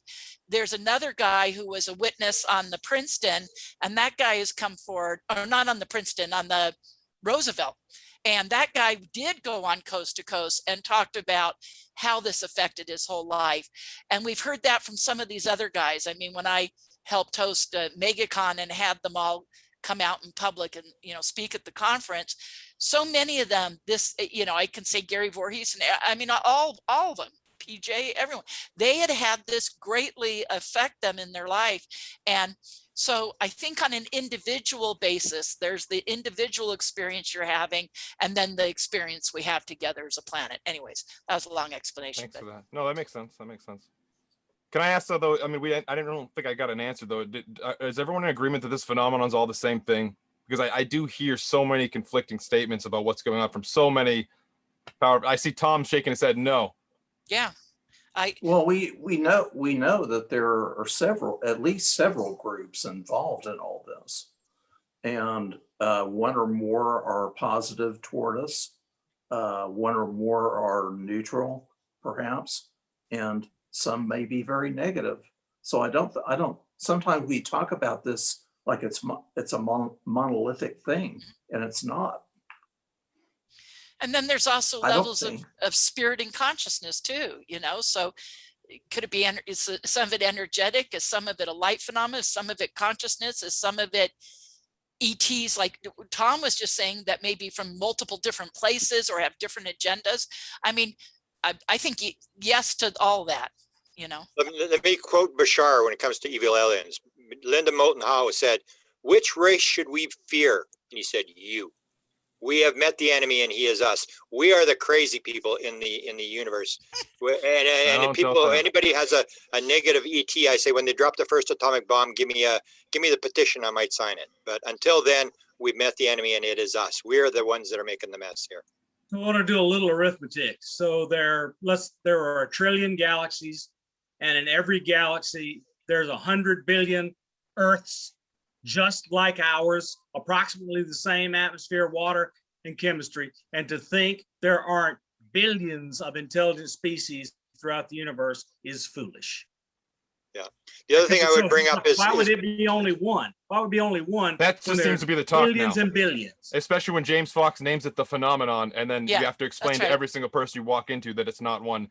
I mean, then even my co-host of the show, Chase Williams, you know Chase, Bob. I think you guys have met before. I mean, I can't get 5 seconds into a conversation about something with nuts and bolts before we turn it into that's not a real thing. You're not seeing a real thing. You're seeing and even Valet himself, the champion of that hypothesis, flat out said that now that we know it's a technology, we have to rethink things.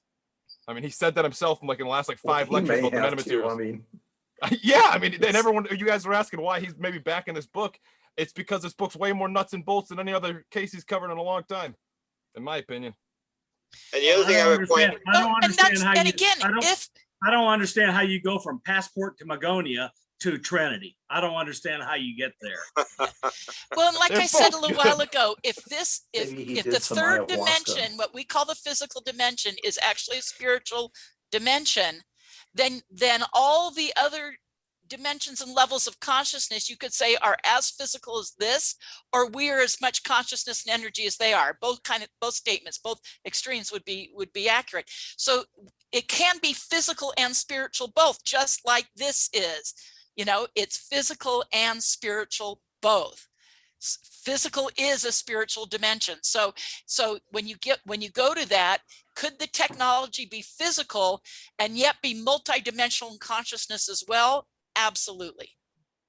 So anyways, that's just I own that as Melinda's own view, but I'm probably not alone. I like that. I want to point out that Donald Hoffman is one of the fathers of conscious agents, and one of the fathers of we don't see actual reality, we live in an illusion. And Donald Hoffman and his scientific group are trying to derive all of physical objects from conscious agents. And if that happens, everything that Linda has told you from her completely subjective, interactive, personal experience kind of thing will then be borne out by actual scientists. I actually thought we were going to make it through a panel without hearing Donald Hoffman's name brought up, which is not in my world. No, he's made it into not everything in my now. world. No, not in my world. I believe the guy. I'm not trying to hijack this panel at all, but someone brought up healing earlier, and that's like the one thing I never hear anyone talk about. And Bob, I never get to speak to you. Is there any chance you could tell us that story real quick that I heard you mention on a podcast about the water hitting you? I'm happy to tell. So thank you. I went to visit Chris Bledsoe, and Chris Bledsoe and I had 4 days of interaction. And on the last day of interaction, we went outside and observed the sky. I saw multiple objects, multiple things, multiple craziness. And I went in and says, hey, look, Chris, I'm going to think over the next couple of weeks how I can help you. And then I went home and had multiple paranormal experiences happen to me after I left him. So I was introduced to the concept of hitchhiker. So I had a hitchhiker come home, and after the hitchhiker did its thing, and I called Chris up, I says, look, okay, I surrender. I'm going to give in to you and the hitchhiker. I'm going to help you do something. My wife's right-sided weakness from her stroke was healed. And before we left Virginia to move home to our home state, she went to her final neurological exam, and in her exam, they cannot find the lesion which caused her stroke. Wow. This is the She's part of the completely phenomenon we healed. never hear about. This is No, the stuff I'm that I just would love telling to you, hear more. I'm not saying it is, but the coincidences are much too high for me not to say there is a definite correlation between my experiences with Chris and my wife's been healed, and she believes it. That's what really matters. And her neurosurgeon says, I can't find the place you had a problem. It's gone. I'll add to that. I was with Chris in Maine. He healed 2 people when I was in Maine. And the other thing is, if you look at the free survey, the Edgar Mitchell free survey, 50% of all experiencers that did the survey claimed they had either they or someone in their family had been healed, and 50% of them say they could heal other people. Like Ray Hernandez makes a joke, if I had $1 for every experiencer who can do Reiki healing, I'd be a rich guy. Unfortunately, I need to drop off. Yeah, I think we should shut her down here, because I think Desta has to go too. Yep, I think it's a good time to wrap it up. And just my final thoughts from this morning's news broadcast to tonight on 60 Minutes. I will say it was really wonderful not to hear the X-File theme song playing in the background. And it was really nice that the broadcasters didn't laugh and snark in some sort of way. And there wasn't a mention. They had the pipe organ. They had the pipe organ from Close Encounters. Right, Yeah, they did. This They morning, did play the Close Encounters, but you know, overall, when we're speaking to the community, yeah, we're a little, you know, meh about today's events. But overall, globally, this is a win. This is a notch in the win category for ufology, and I think we can celebrate that. So thank you for being with us tonight, everybody. thank you for doing this. Yeah. And Mark, please go. Are you about to go talk to Dan? Danny's right here. Oh, he's right here. Oh, okay. Well, Come back, Dan, get on the guys. camera. But anyways, I want to thank you, Dan, for coming and sharing everything you shared. Huge revelations. That was major news, as you know, in this community, and people will be talking about it for a while. And thank you for surprising the heck out of me by bringing Mark on. Oh my gosh. Yeah, I'd like to add to that, to thank Danny. I said earlier, once I saw I posted on Twitter, once I saw the 60 Minute story, I said, I think we've got the 60 Minute story beat tonight, and Danny did beat the 60 Minute story. So thank you, Danny, for what you shared. I agree. It was a pretty low standard to have to beat. Yeah. Yeah. Danny, jeez. Danny, I'm going to get the opportunity to meet you in June at MegaCon. We're both slated to speak, so I'm going to be running up on you at some point. Oh, great. Good deal. Thank you so much. All right, guys. Thanks Terrific. again, Dan and Mark Thank and you. everybody. Thank you. Thank you. Good night, kids. All right. Good night, everybody. Good night, Thank you for everybody. watching on YouTube. Good night, everybody. Good night.